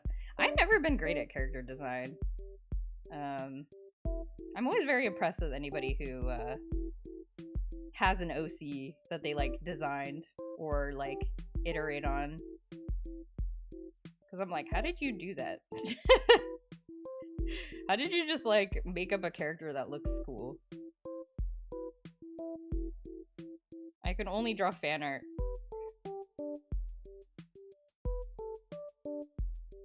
Hey yo, uh-oh, what did I say? What have I done? Take it back. Whatever I said, I take it back. Not skilled enough to do a transient one like that. Plus, character design person, no stories, nothing. Yeah, I still think that's pretty cool though. I feel like people are good at different things. Yeah, I have met a lot of people like that too. Like a lot of OCs. Not like a big story or anything, but sometimes like they'll put them in like comics or something. Or like just draw some fan art here and there. And like that's enough. They're like dolls. That's how somebody's explained it to me. It's like OCs are like dolls. They're like dolls you play with. I'm like, that makes a lot of sense, I feel like. Based on what I've seen people do. Pinterest helps you see cute people in outfits, combine them. That's true. Yeah, doing that reference research. We love good references in this house.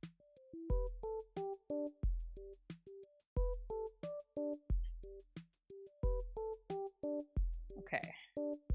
Shadow. The shadow looks a bit wonky. Shadow looks a bit wonky. I'm sorry, Shadow the Hedgehog. Don't mean to invoke you. Good enough. Perhaps.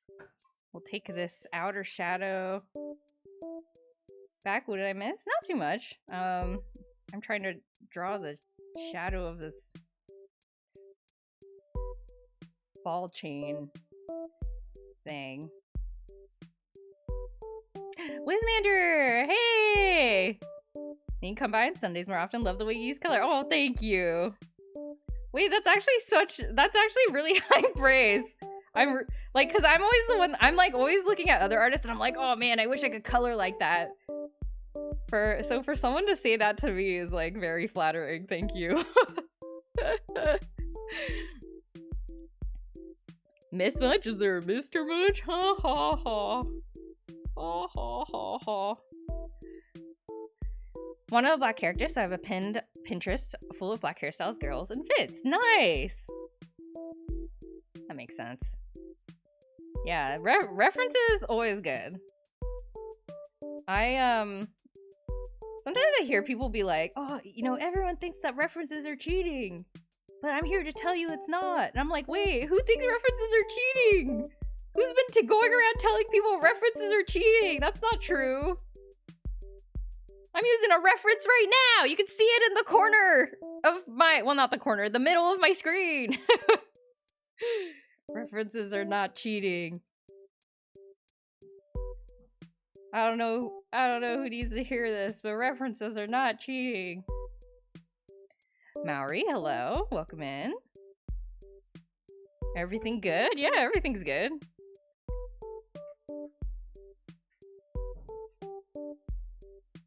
You have a cool check mark on your name. It's very intimidating. But welcome in. We're just doing some drawing. The first thing any art teachers tell you is to use reference. That's true. I hope that's true. Animation also, yeah. People who don't draw expect you to just spawn in a drawing, yeah.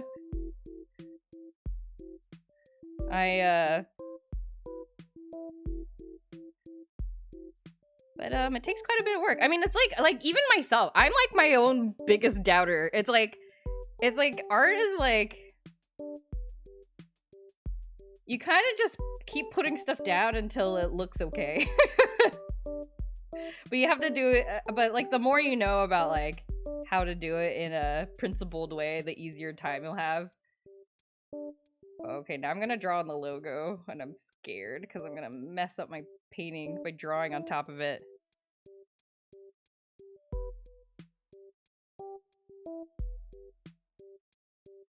Tama. References cheating said by people who don't believe aphantasia exists. Yeah, like how are you supposed to do that if you have aphantasia? Then you got nothing.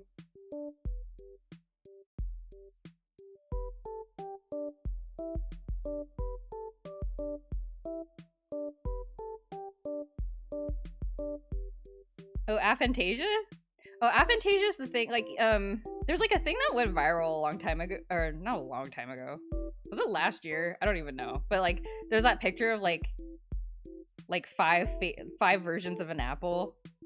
And like, it was like, which one, like when you imagine an apple in your mind, like which apple is it? And it was like a fully rendered apple to like kind of like, okay, like a sketched out apple to like a very translucent apple, and then like nothing. And then like people with aphantasia are people who cannot imagine things in their mind's eye. And so which I don't think I have, but I don't fully see like rendered stuff in my eye either. I'm not sure. Well, I think I need to make this a darker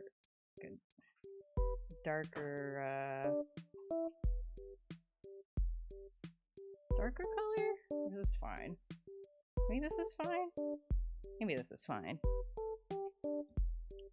I don't see, I imagine me seeing it, if that makes sense. Oh, I see. It's about how well you can envision something. Yeah. Yeah, and people with aphantasia can draw.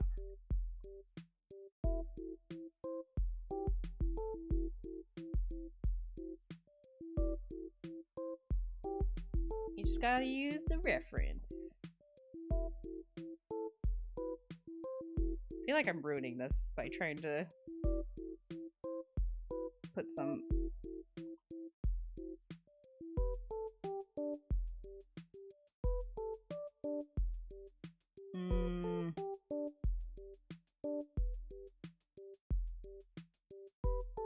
Am I putting too much detail in this? Probably. Did I spell wrong? Tamagotchi. Okay, no, we're good. Okay, and then last part I have forgotten to handle is the buttons. Because the buttons have some circular thingies around it. So we're gonna do that. Imagine transparently? Yeah, I think I'm about that level too. Yeah, I think I imagine stuff kind of transparently.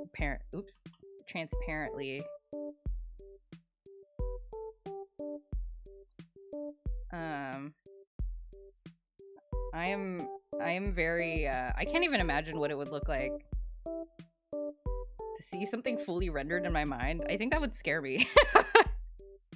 I'd be like, oh god, it's real, take it away.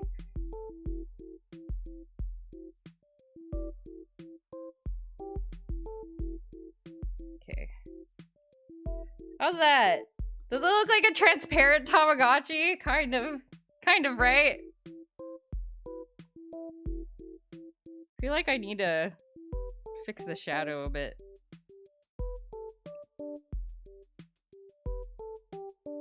Oh man.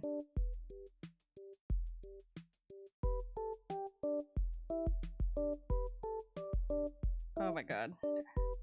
Okay, now we have to paint Gengar and I'm scared. I'm gonna put some more shadow here just so it's a little bit more clear.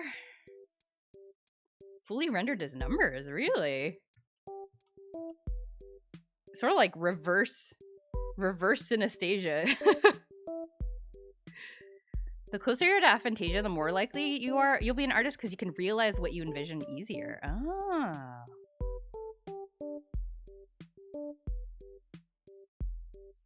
Oh, because it's like easier in your brain? Because your brain isn't as like complicated? Is that kind of what you mean? Okay.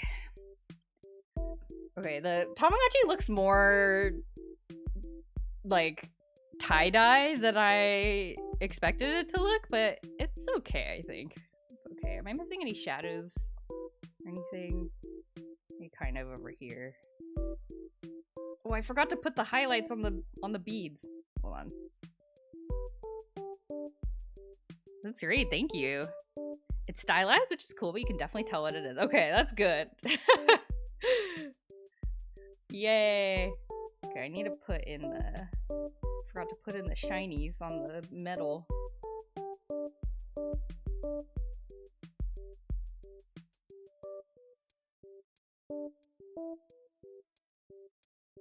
Put in the shinies. We'll just do it quick. It's the principle of the thing. I can visualize things in my head, but if I think about the idea of visualizing things and it falls apart, it's weird. Whoa. Like when you realize you're in a dream. Oh, I didn't put the shading on the bottom ones. Ah.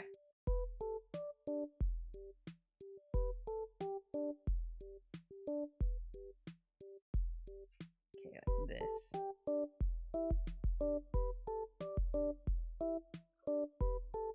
This.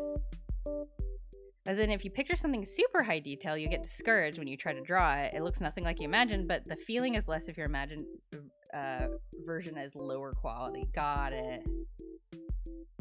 Interesting. Yeah, I don't have super strong, I feel like I don't have super strong visualization, but it's a little hard to, it's another one of those things where it's like, there's no way to like compare it to what other people see, so you're just kind of guessing like where you are relative to other people. You can put some highlight underneath all the shiny. Okay, and then these ones also have some orange reflecting up under it.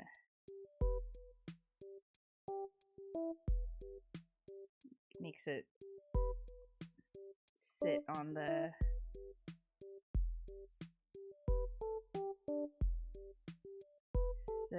shadows a bit easier.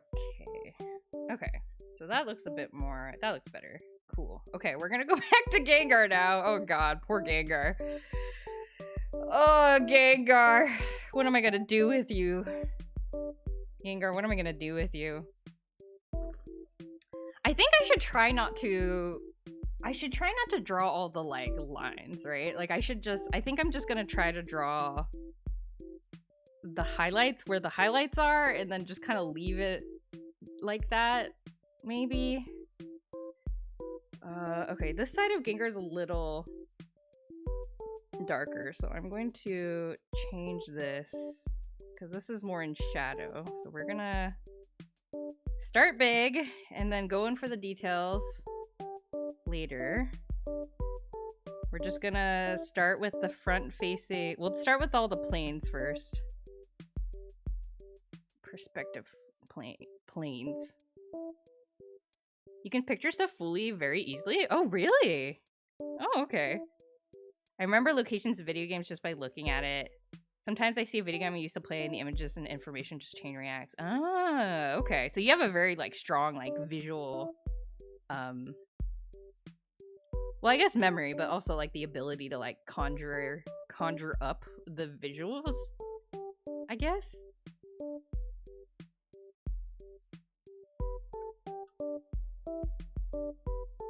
That's interesting. Never get fully lucid dreams. Like, I'm aware it's a dream, but it's a part of the script that I realize it's a dream. Ah. Weird, but in a concise way. It's like a program realizing it's in a VM, escaping the VM, but not knowing it's actually still in a nested VM. Sure, yeah. Yeah. It's like the dream is that you realize you're in a dream. Is what it is. I think I need to make this a bit darker. Yeah.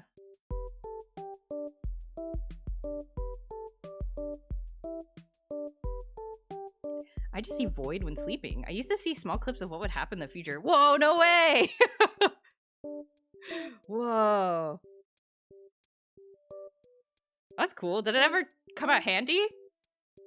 Did you like have a small clip of like, oh my god, like I don't know what would be like a I dreamt that I forgot my pants I forgot to put on my pants before I went to school, but then because you saw the future, you were able to prevent the future from happening, and you did wear your pants to school. Something like that. Not really, it's just day-to-day stuff. That's cool though. That's so interesting. I do have I have experienced deja vu sometimes though, where like I'll dream something and then many years later like something will happen and then I'll suddenly remember like, oh, I dreamed that. That was like a thing I dreamed about. Weird. It doesn't help at all. It's just like oh yeah, remember that thing that you dreamed about kind of? And it's like, oh yeah. Okay.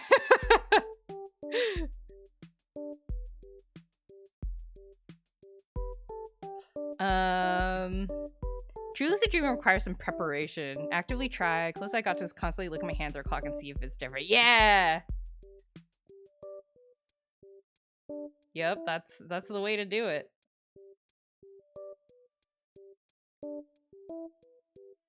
I wake up so often frustrated with not being able to read in dreams. Oh yeah, because then you wake up, you try to look at some text and then you like, is that how you realized you were in a dream and then you woke up? And then you're like, dang it! Yeah, I've heard that text always looks really weird in dreams. Frequently dream what happens in a few months. Ah. I dreamed this a few months ago. This is how it will go. Yeah, like that sort of thing happens to me though on a much less frequent scale, it seems like. It's like I just recognize it. I'm like, oh yeah, I've seen this before, but it like never, I know it had never happened in reality.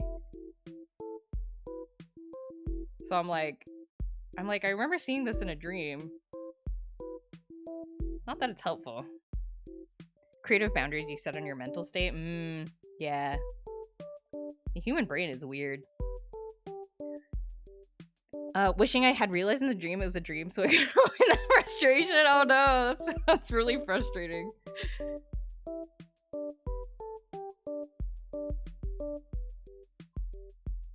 Gengar is suffering.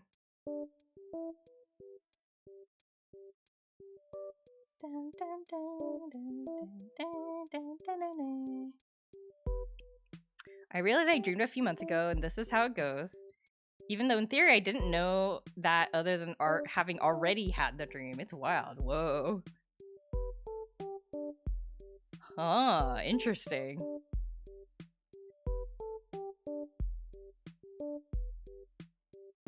Oh, shadows. Shadows are hard. Dun, dun, dun, oh, this needs to come down here. Okay. What if I just left Gengar like this? Can I just leave him as like a scribbly mess?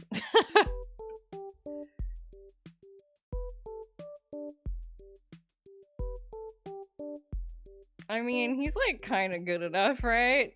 It's good enough.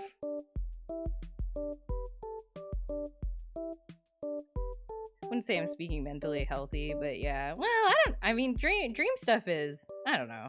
I wouldn't say that's all. It's necessarily the same thing.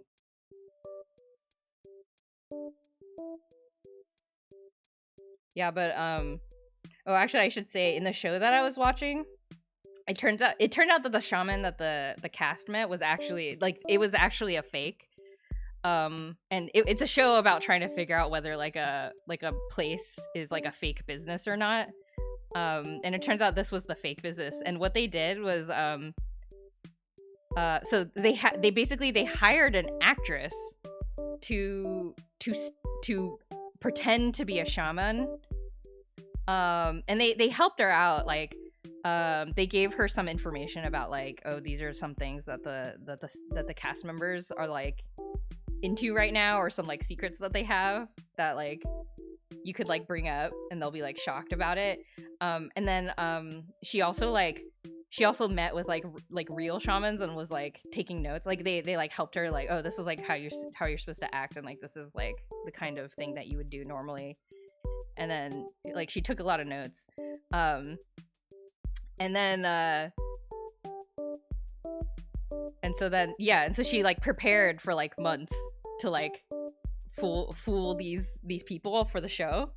But then it turned out the actress has a twin.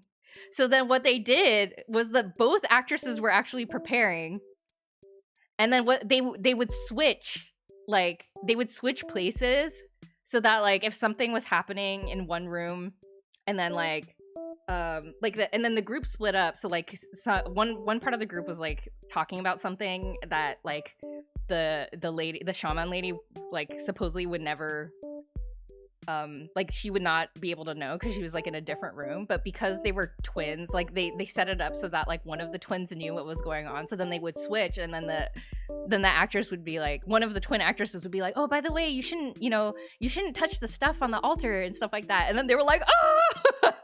It was really scary. I mean, but it was so like it was really interesting.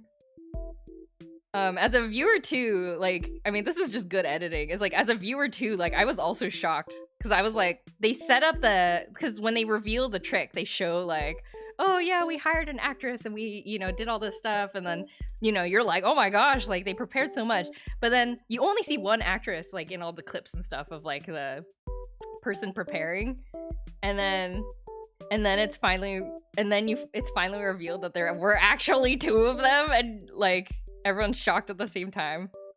It's good editing. Anyway. Visualization is a form of preparation. Makes you wonder if dreams can aid in that. Oh, like getting stronger visualization skills. Yeah, I'm bad at visualization. I get very like, how like some people recommend like, oh, you want to be like successful in life, you should like visualize what you want in life, and then it makes it easier to achieve your goals because you like can kind of see what it is. But I'm like, I don't know how to do that. I can't do that. I have no ability to do this. So I'm a very like go with the flow. Like I'll just do whatever. You can see Chibi Robo in my head on command. Ah. Yeah, see, like even with my like constant quoting of like the Lion King, I can't visually summon the Lion King in my head. I just remember things about it, like details about it, but I can't like see it in my mind. Sleep is a large portion there to sort memories, what's useful and what's not. Yeah. I'm not a very good sleeper. So yeah. Maybe that's why. But I have very vivid dreams. I don't know. Maybe it's because I'm a bad sleeper that my dreams are so vivid. That my dreams are like, oh god, we gotta get this sorted out like right now because Joy's about to wake up. So we gotta get this sorted out right away. Something like that.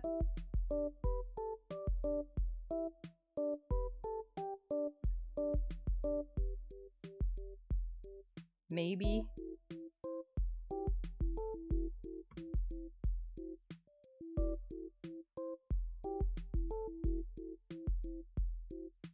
Dun, dun, dun, dun, dun, dun, dun, dun, dun, dun, dun, dun.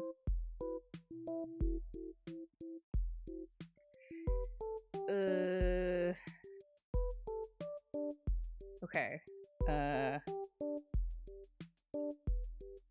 I don't want to draw all the nubby things. I don't want to draw all the NANOBLOCK nubs.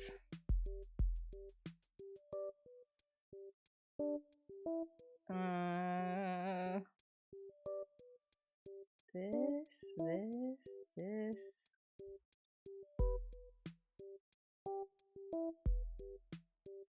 Okay.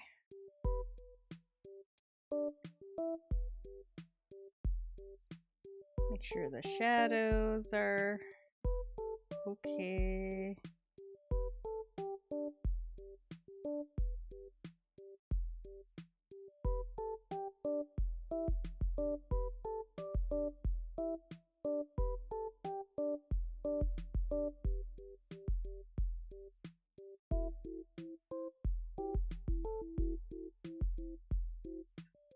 Oh, okay. I think maybe what I will do is I'm gonna draw the highlights. That's not it. This?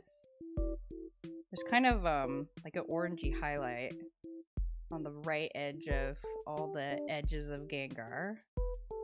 Maybe a bit brighter than that. So we'll do that. And that'll give us a bit more shape.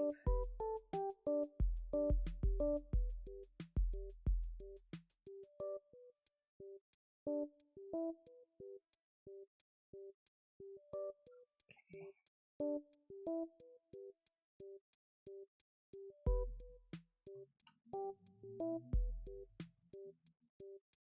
Here too. So then the depth is a little bit more readable, like this.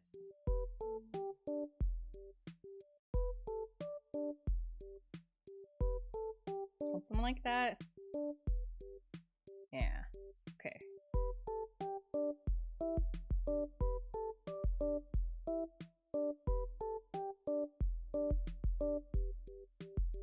Your dreams are probably vivid because you're being woken up in the middle of them. Science believes you dream every time you sleep. You just don't remember if you didn't wake up in the middle of it or in the middle of storing it. I see. So I'm just like interrupting my REM sleep all the time, I guess. I mean, that explains a lot. I'm like very tired all the time. So I think I just like don't sleep like full cycles, I guess.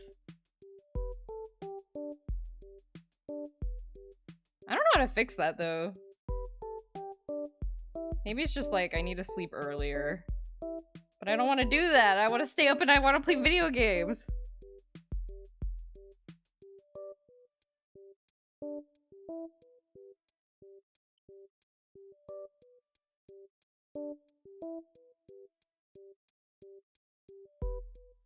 Okay, and then the front part, of Gengar has kind of purpley highlights. So we'll do that. We'll go through and do that. Okay, Gengar's looking a little more structured now.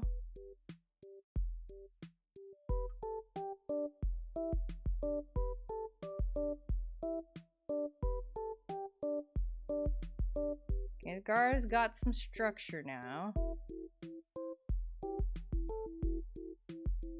Like this.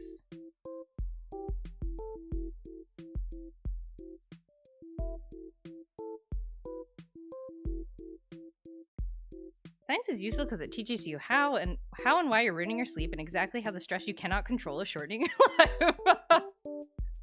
I know. I am so stressed with the fact that I don't sleep enough. Because I know for a fact I don't sleep enough, but I don't know how to, like, control that. It's a little distressing. Just a little distressing.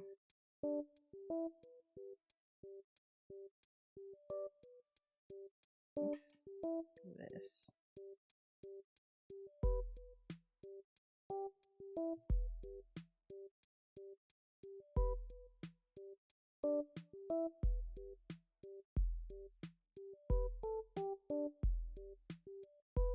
Thank you, science, for telling me to be stressed out.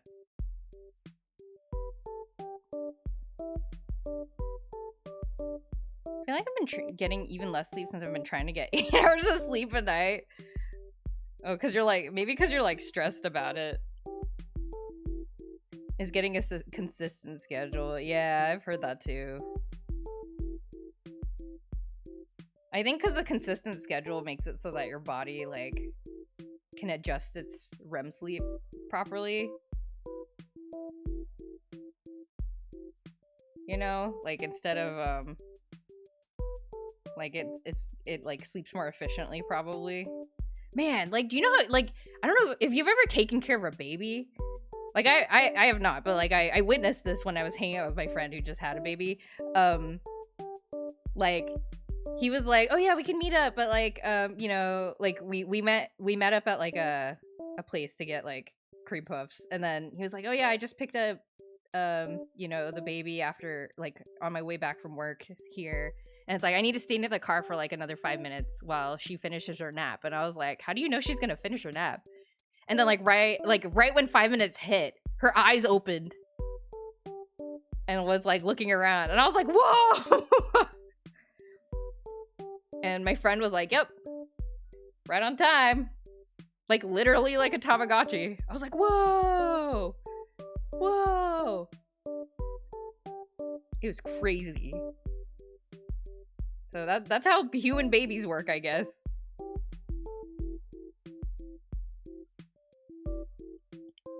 Plenty of people sleep fine on 6 hours of sleep. They just need it to be a routine. I wish I had that in my life. But what if I want to stay up and play Phoenix Wright sometimes? Then what do I do? Okay, I need to add some kind of orangey reflection to here. It's a little dark. Like this? No, not saturated enough. This? Yeah, kind of like this. Yeah, this side's very orangey.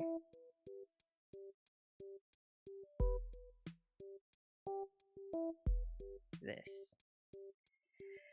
Be tired, I guess, if Phoenix Wright is worth it. So true. That's so true.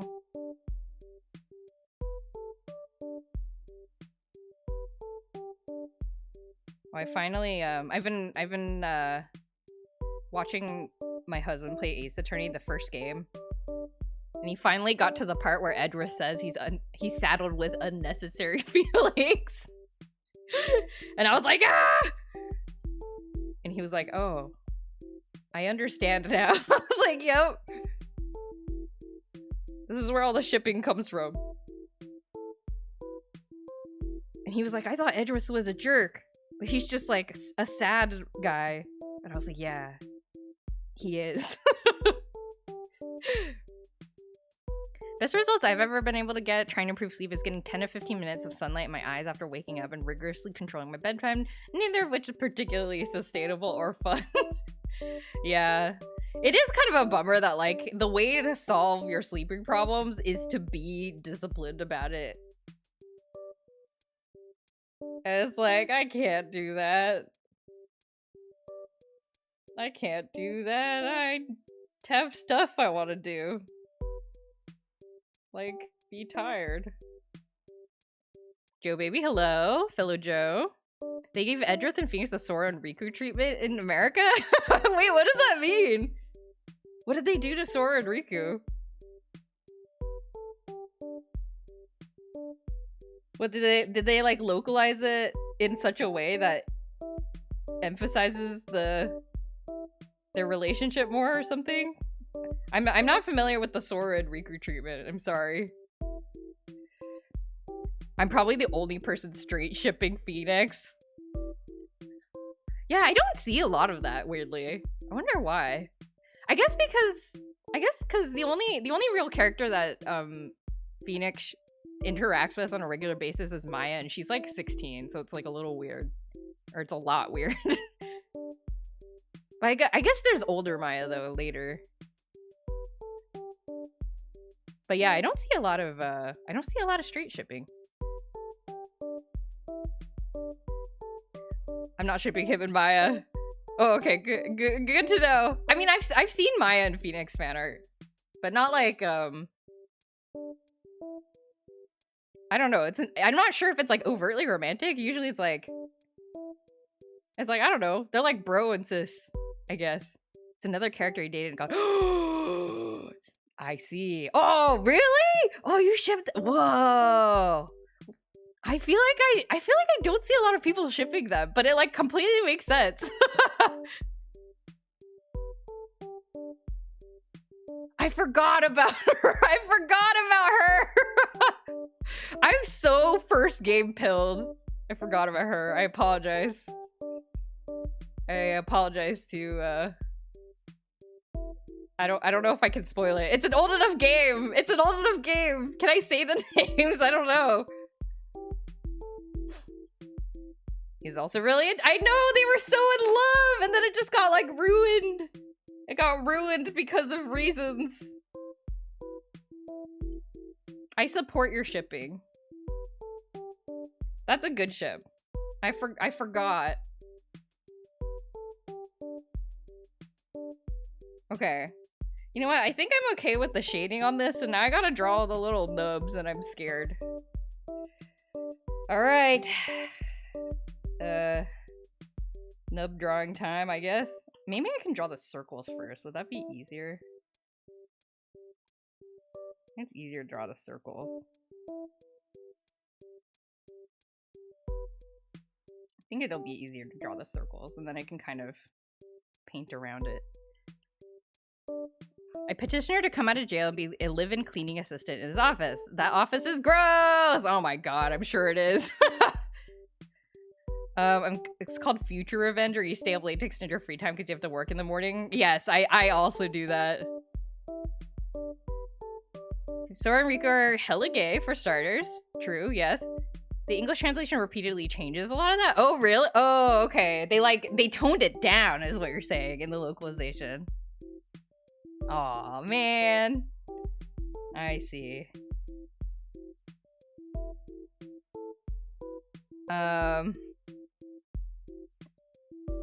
Oblivious fans. Maya and Francisca are much too young for Phoenix and Edrith. Why can't the developers give them love interests the same age as them? Fans who know. Eyeballs. Maybe she can help hone in that Magatama! Hire me, Shutakubi, to write them canonically, please. She has a place! Yeah, that's kind of a shame that, like, she's, like, never mentioned again in, like, any future game, right? Like, they just, like, don't talk about her. Which is sort of a bummer. Oh, man. That is a good story arc. of Ace Attorney. Is that the second game that she shows up, that character? I can't remember. Like, the only game I've played multiple times is probably the first one. I'm so sad. Oh no.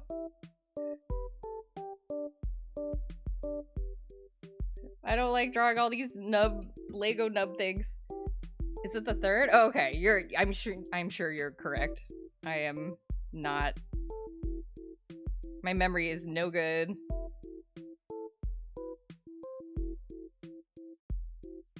A lot of cases in those games are supposed to be self-contained stories. But with like a slight overarching connection. Like that, I distinctly remember playing the first game, like finishing the first game, or getting to kind of like the last case in the first game and being like, oh my god, this is what it was all tied to! Ah! Like I was like, I remember reacting in such a manner, being like, this is the best game ever! Ah! It was all connected.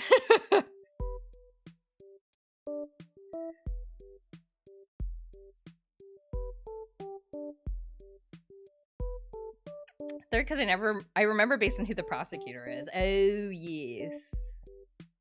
Ah yes. That's right.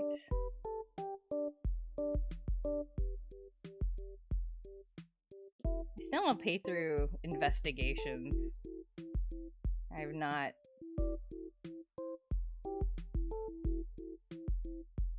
played investigations yet. Or like the second one. I should clarify. Okay, there's that. There's that. Oh my god, too many circles. Too many floating circles. Okay. Am I missing any floating circles? Yes, one here. And one barely visible here.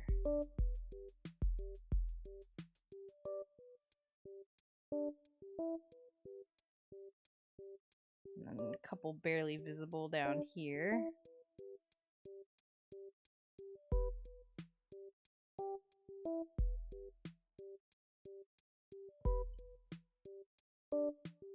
I won't get into the friends defending friends dynamic. Yeah, there's conflicts of interest everywhere. There's a reason you shouldn't defend yourself. Yeah, I've there's those videos, right? I don't think I've ever watched them all the way through, but there's those videos of like, lawyer reacts to Ace Attorney game or whatever. But I remember one and they were like they got to the point in the first case when, or is it the second? Yeah, the second case where Edgeworth is like, oh, actually, I have like an updated autopsy report that you didn't know about. And I remember the attorney just like laughing and being like, what is this? You can't do that. That is nonsense. I don't know, it was just funny seeing a real attorney laugh at Edgeworth. How's this look, guys? It's looking okay. It's kind of looking okay, I think. Too many details.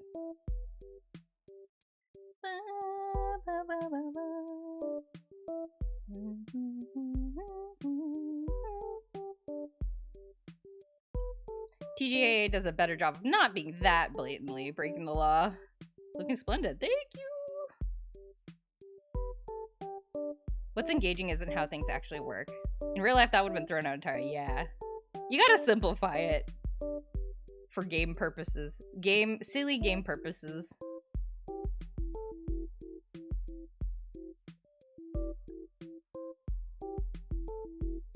So, completely understandable decision by game maker people. to draw the shadows of the... Ah! Okay. The little nubs have shadows! Ah! Oh my god. Okay. Suffering. Okay, but this is fine. I know what I'm doing, so...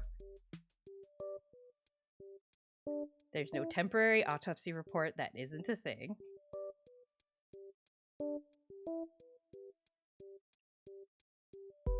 Tell that to Edgeworth.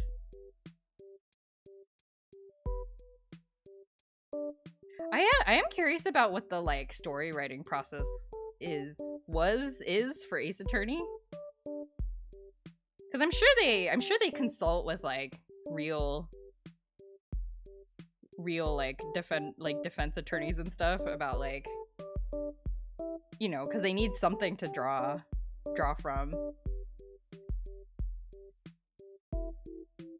And then they just kind of make the call for like, okay, well, that's too complicated, so we're just gonna do this. But like, I wonder if they have like a go-to like wouldn't that be kind of cool? Like you go to law school, and then Shu Takumi. You go to law school, and the Shu Takumi calls you up, and they're like, "Hey, can you provide some advice on the next Phoenix Wright game, please?" And you're like, "Yes, absolutely."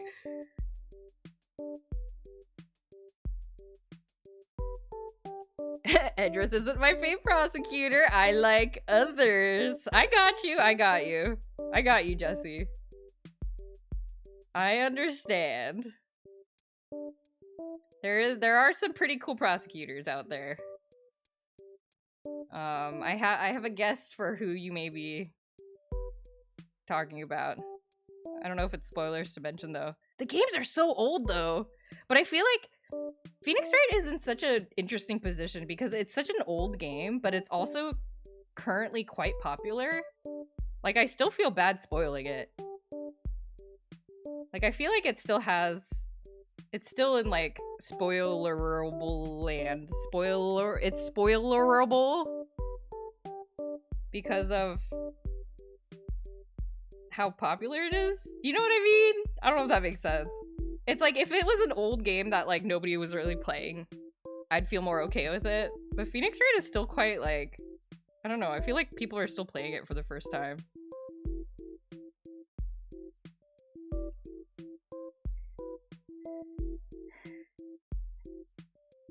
Most lawyers aren't detectives, and Phoenix is more detective than lawyer.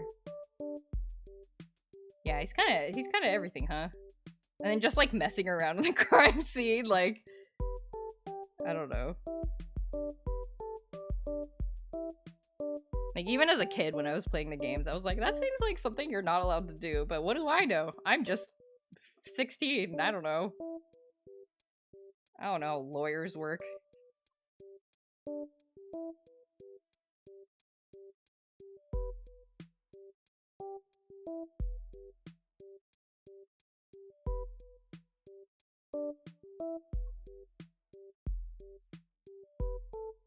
Dots.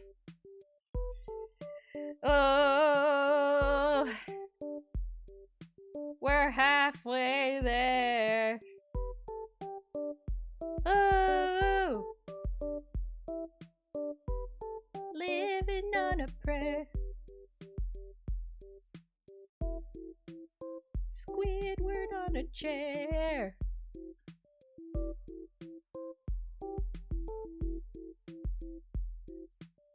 Marble in my hair.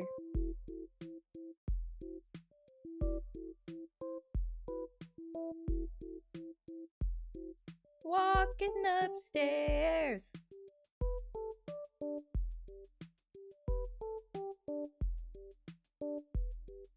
I ran out of rhymes. I was trying to think of more. I ran out of rhymes.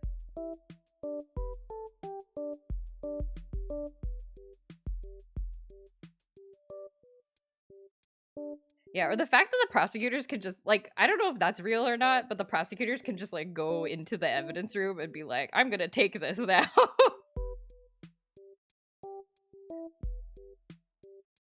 Like, that seems bad. That seems bad. That seems like you should be able to do that. Beep, hello! Look! Look at all the details! I'm dying! I'm super dying. My hand is dying. But I am proud of the way it's coming out. That's the thing about art, you guys. Drawing is honestly, it's a test of patience more than skill. It's like you gain the skill by passing tests of patience over and over. And so if you want to get better at art, you have to increase your patience first and foremost, and then the skills follow. They're really good Lego picks. Thank you. Yeah, I think so I'm just gonna draw the kind of shading of the pegs first, and then I will go back and draw the shadows that are cast by the pegs, which is itself scary. I'm getting a little sloppier though. I think people can kind of tell. Oh, I need to draw highlights on them too. Ugh. I'm trying not to be too sloppy, but I'm getting sloppy about it.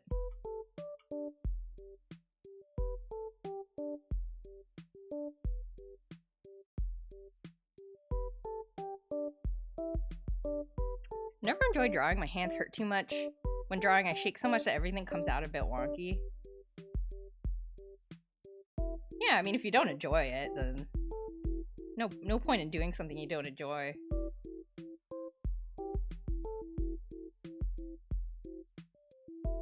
I also don't think there's anything wrong with wonky lines. I think that can also be something that's cool to lean into. But it's it's always a different thing if it's physically unpleasant to do. Then probably better not to, but yeah, I don't know. I think wonky lines are okay.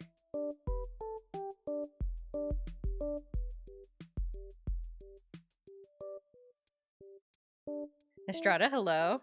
Yay! Yeah, Gengar is glowing up as we speak.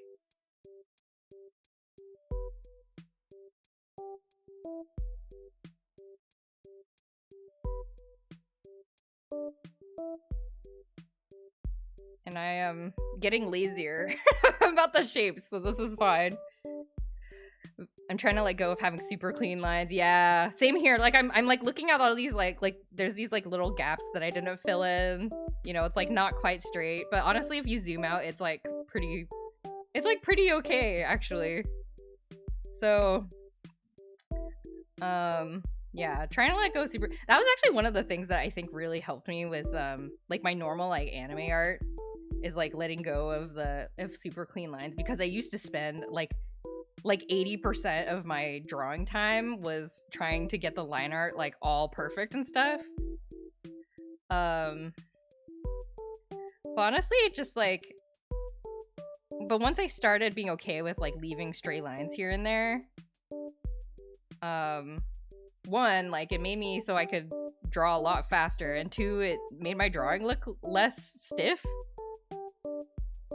So it was a good idea. But it is hard to let go of the the line sticking out just a little bit, I have to erase it. Or whatever. It is hard to let go of that.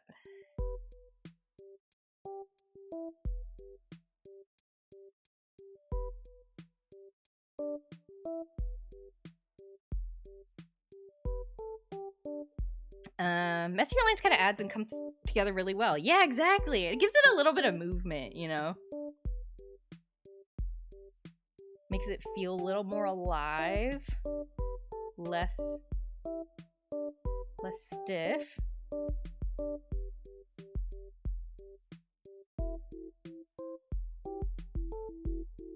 When I say never, my parents brought me a new crayon box for me when I was born. It was untouched when my sister was born 3 years later. Yeah, I mean, do what you enjoy. That's the important part. erasing and redoing lines over and over again. Yes, exactly. I used to spend so much time doing that. It took forever, and I also hated doing it. I mean, it's kind of meditative, I guess, in a way, but it's sort of like, I don't know, not satisfying in the way that I wanted.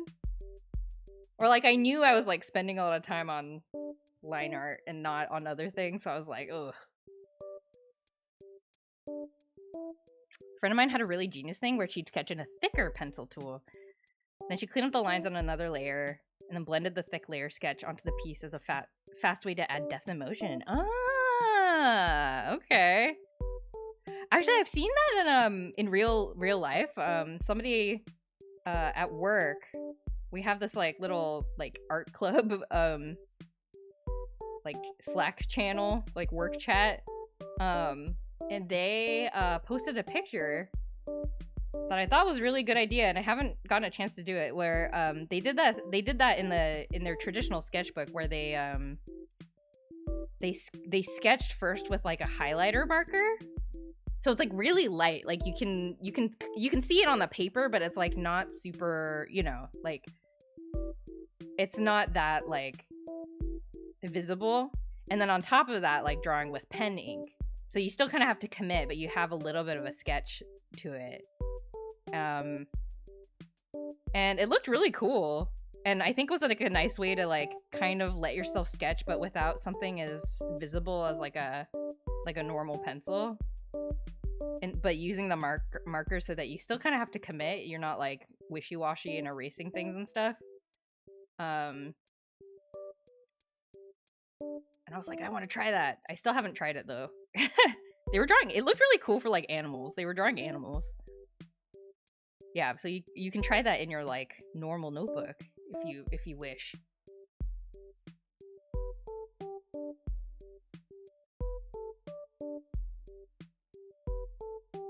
Dun, dun, dun, dun, dun. Oh, we're missing a thingy here.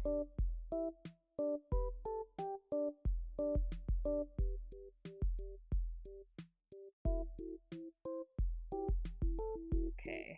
I think most nubs painted in, so let's do some highlighting here and there. Nothing really likes is fairly clean lines. There's tools for it in the appropriate software if you're actually supposed to be exact. Yeah, exactly. Everything is a little wonky.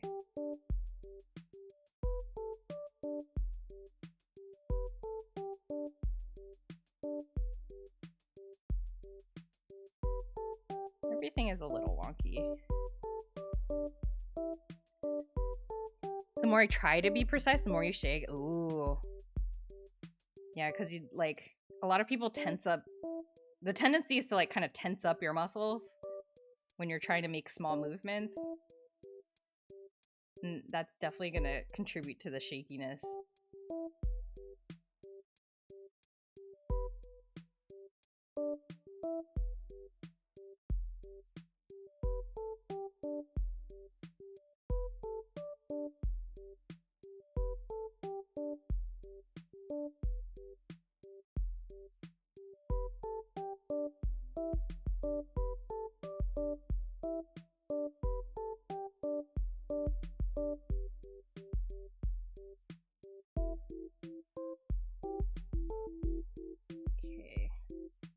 Sorry, I'm like locked in, so I'm not talking. Oh, wait, I have a question for you guys. I'm going to a wedding, and they have a dress code. It's like kind of fancy. The bride and groom are like their families are kind of well off, so it's like a fancy wedding. And number one, so they have a dinner on one day, and then they have that has a dress code, and then they have the actual wedding that has a different dress code. And like the wedding itself is like they have an elegant dress code, so I have to go buy like a ball gown or something. I don't know what an elegant clothing is. But I think I could swing something that, you know, I'm like, okay, think Disney princess. That's hopefully not as expensive as probably what a princess dress costs. Hello, hello. Hot bar, hello. But yeah. So I have to go buy a dress. But it's like, okay, fine. Like I have to buy a dress. It's an excuse to buy a dress.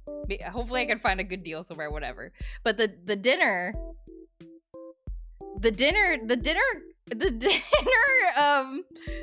dress code is casual elegant. Now chat, can you tell me what the hell that means? Sorry, heck. You have one suit you wear for everything? See, I mean, I guess I could wear a suit. I don't know if that would call I don't want to call attention to me, you know? Like, I want to make sure I am not at all giving the impression that I'm calling attention to me. And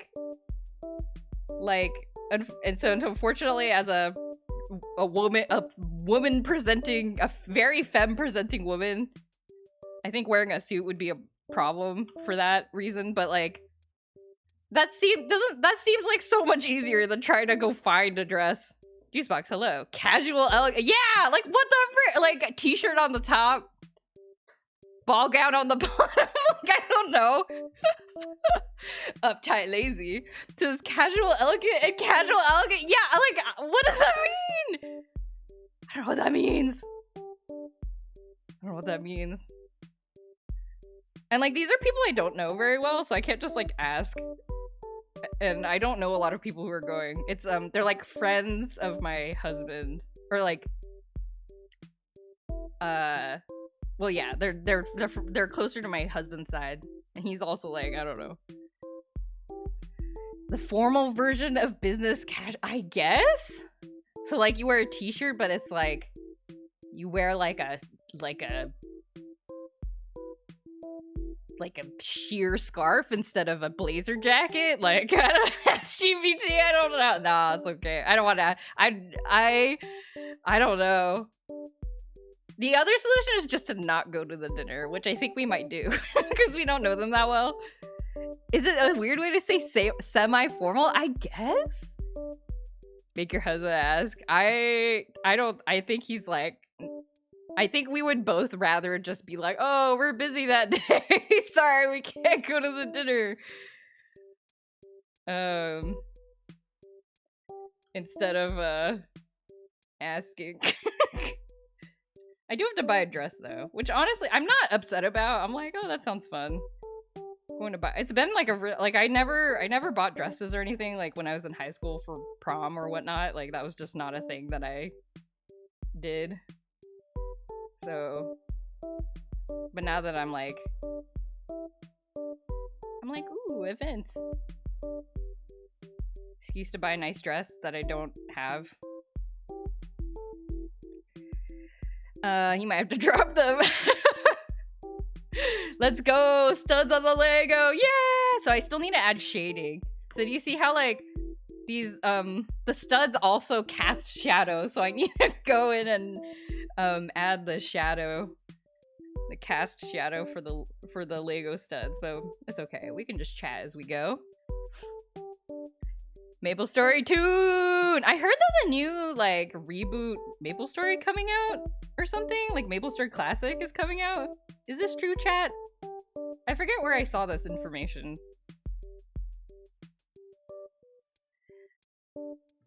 Snitching to the bride and groom. No! No, I barely know them. They're gonna hate me forever.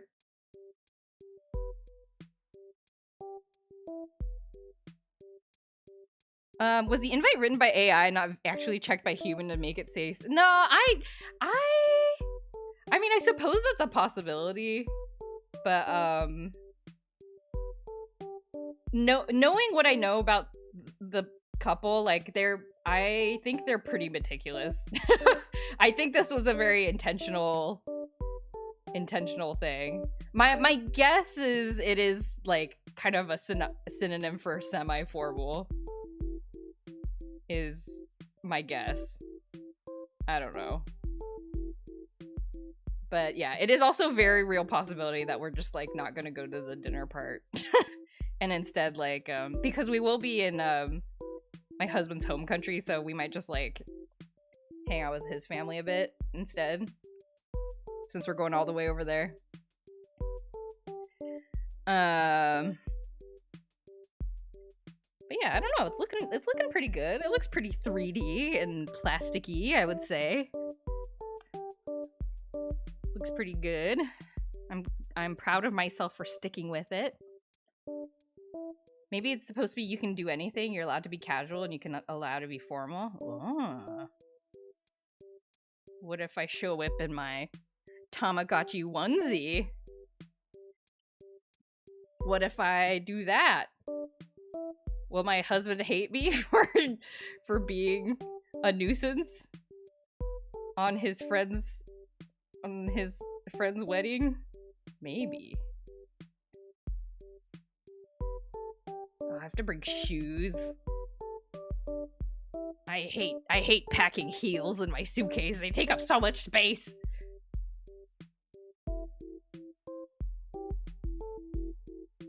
I should strap them to my backpack like a traveler. Maybe translation error? No, they speak English there. So I'm pretty sure it's not a translation error.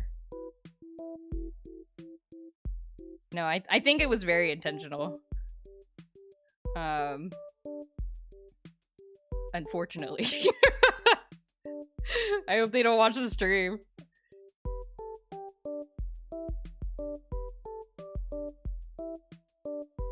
Bride and group, if you happen to be watching the stream, don't hate my husband for this. This is all opinions are my own. Opinions are my own.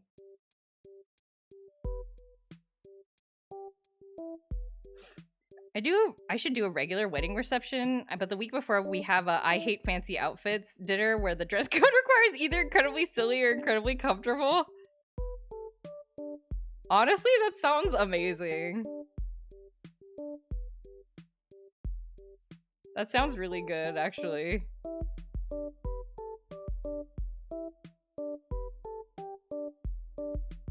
I would love that. One of my coworkers was telling me, back when my husband and I were planning our wedding, that we eventually didn't do because of COVID, but he was basically like, they had like a food truck wedding, which I was like, that sounds amazing. I want a food truck wedding. That sounds so fun. Like the rest of, like they just hired a bunch of food trucks in like an area, and then they had like, you know, some tables and things, and then set up whatever they need to set up. But for the most part, it was just like you kind of just like mingle around, and they probably had like music and a photographer still, but like, yeah, it was very like very chill. I was like, that sounds so fun. Wearing Crocs to the dinner. Yes, exactly.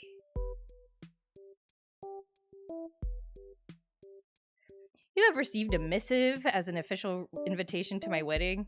The dress code is as follows. All full cosplay, you'll be referred to by your character's name, weapons, props, and current. I would be honored to be invited to a cosplay couple's wedding, because I'm sure it would be like that.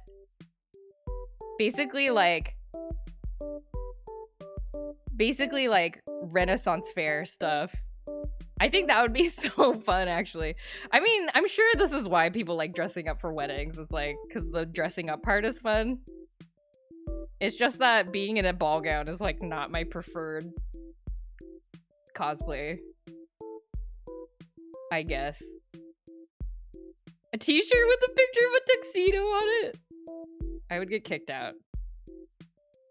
I don't want them to hate my husband forever for bringing me there.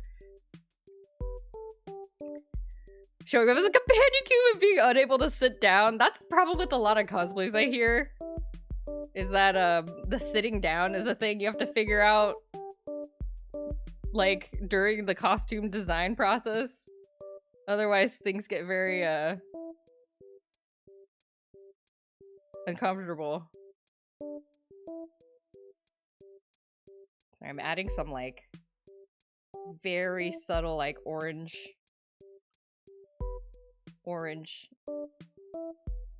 reflection, like reflected color to Gengar. Okay, am I missing any? I think we're almost done. Am I missing anything else?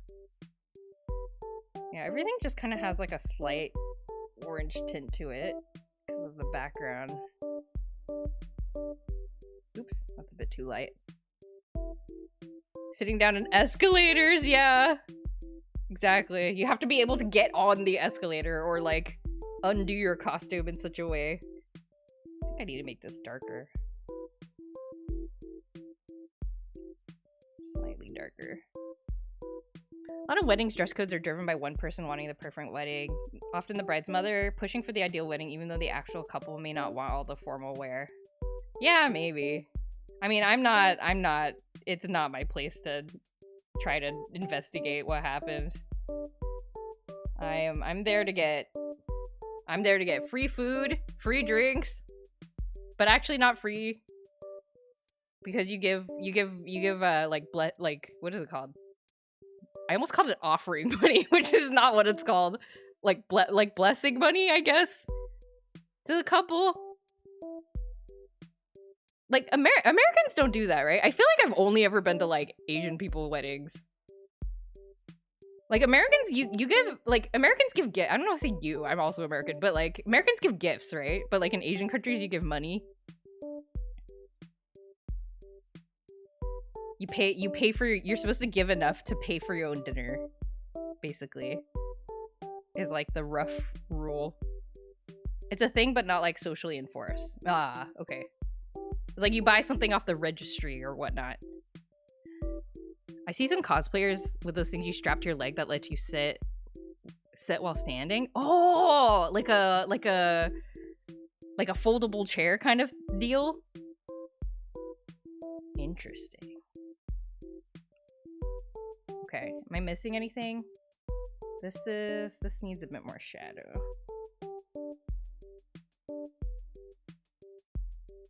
Oh, that sounds cool. Oh, this needs to be more orangey, not gray. This.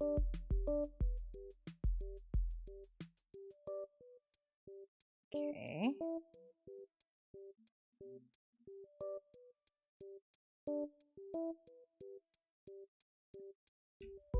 Ball gowns and sneakers. I was told that that's like a legit thing for the bride to do. It's like you have like a backup pair of sneakers so you don't get like your feet don't like bleed out because you're gonna be wearing them all day and walking around. So instead you and because your dress is so long, you can just like wear sneakers underneath. So I've heard that people do that, which makes a lot of sense, honestly. No greater onus to give additional gifts that gets codified as shamed. Usually a wedding invite will say something like, get something off the registry or give a monetary gift if you can. But some people will definitely just not expect it at all. Depends on the couple and the families. Yeah. Yeah, and it's this sort of like, I don't know what they expect mystery that makes me nervous about interacting with people at all times. But I guess I guess that's why etiquette is like a thing, so people kind of have like a code to live by. I've heard so many stories of couples going, we'll have a chill, low-key wedding with no pressure, and mom coming and essentially saying, like, hell you are. Yeah. No, but I'm grateful that my coworker told me those stories about like, oh yeah, here's how we just had like they like basically had an elopement because that's what they wanted to do. I'm like, wow, that's so cool of you. And like if you want a big fancy wedding, like whatever, you should do that. But yeah, I think it's sort of a shame if the couple has to spend all this money on something they didn't really even want. Yeah, thankfully my in-laws were very nice about it, like because both me and my husband were like, we're scared of people, can we just like have it like tiny as possible? And they were like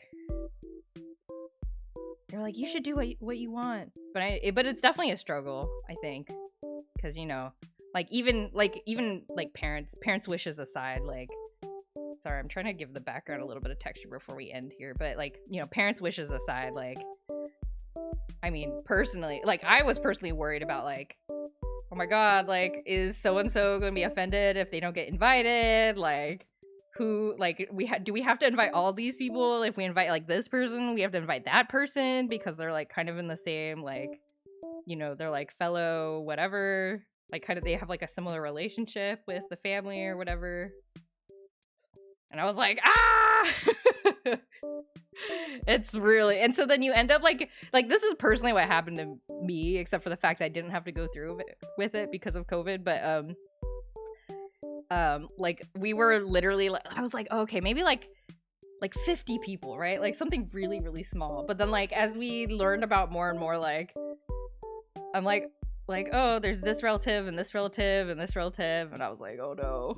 I'm like, but we can't like not invite them because then they'll be sad. Then what am I supposed to do? What am I supposed to do? Anyway, with my siblings, I've gotten married, asked for money instead of gift. I think, honestly, I think that's the best way to go. Because you can use money for everything. I'm gonna be obligated to invite most of my huge family. Oh no! So that's just like, yeah, because like, you can't leave anybody out, you know? Like, I mean, hopefully because hopefully you like the family that you're inviting, but like, regardless of your personal feelings about somebody, it's like, ugh. Like, is it gonna cause drama if they're not gonna, if, you know, so-and-so isn't invited or whatever? And it's just like really stressful.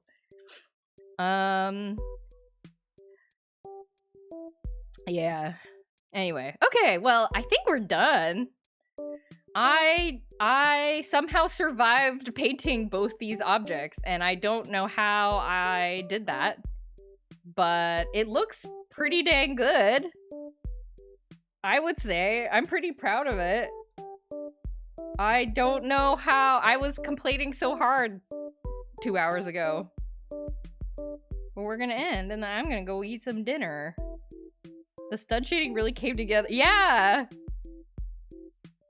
Yeah, thank you so much. It turned out better than I was afraid it was gonna turn out.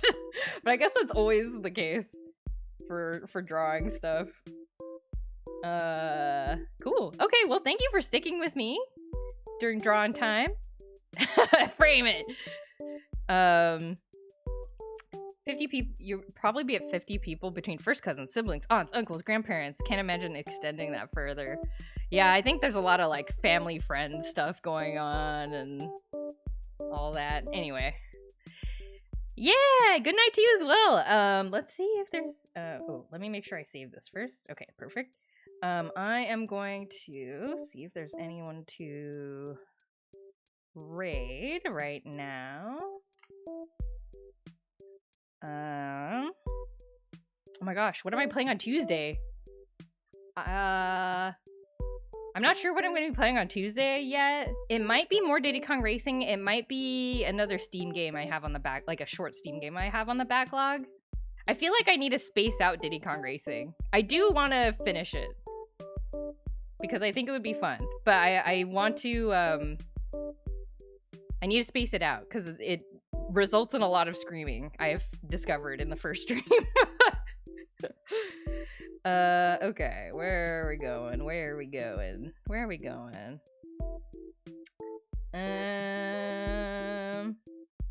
yeah, Melodica's playing more Danganronpa. Diddy Kong Racing is fun because it's secretly Banjo-Kazooie. So I have played Banjo-Kazooie. Yes, checking that off the list. That's the checklist sound. It'll be the variety stream. Don't take too much of a break from Diddy Kong Racing or you might lose your skills. Uh-oh. That's true. Yeah, Tuesday will be the variety stream while we grind through dot hack on Fridays. Exactly. Okay. We'll go to Melodica. Melodica's playing some Danganronpa. That's always a good time if you like scary mysteries. All right. Thank you everybody for coming. I hope you had a good time. Thank you for sticking with me while drawing. Yeah, have a good start to your week, and I will see you on Tuesday for something. that may or may not be Diddy Kong Racing. Okay, bye!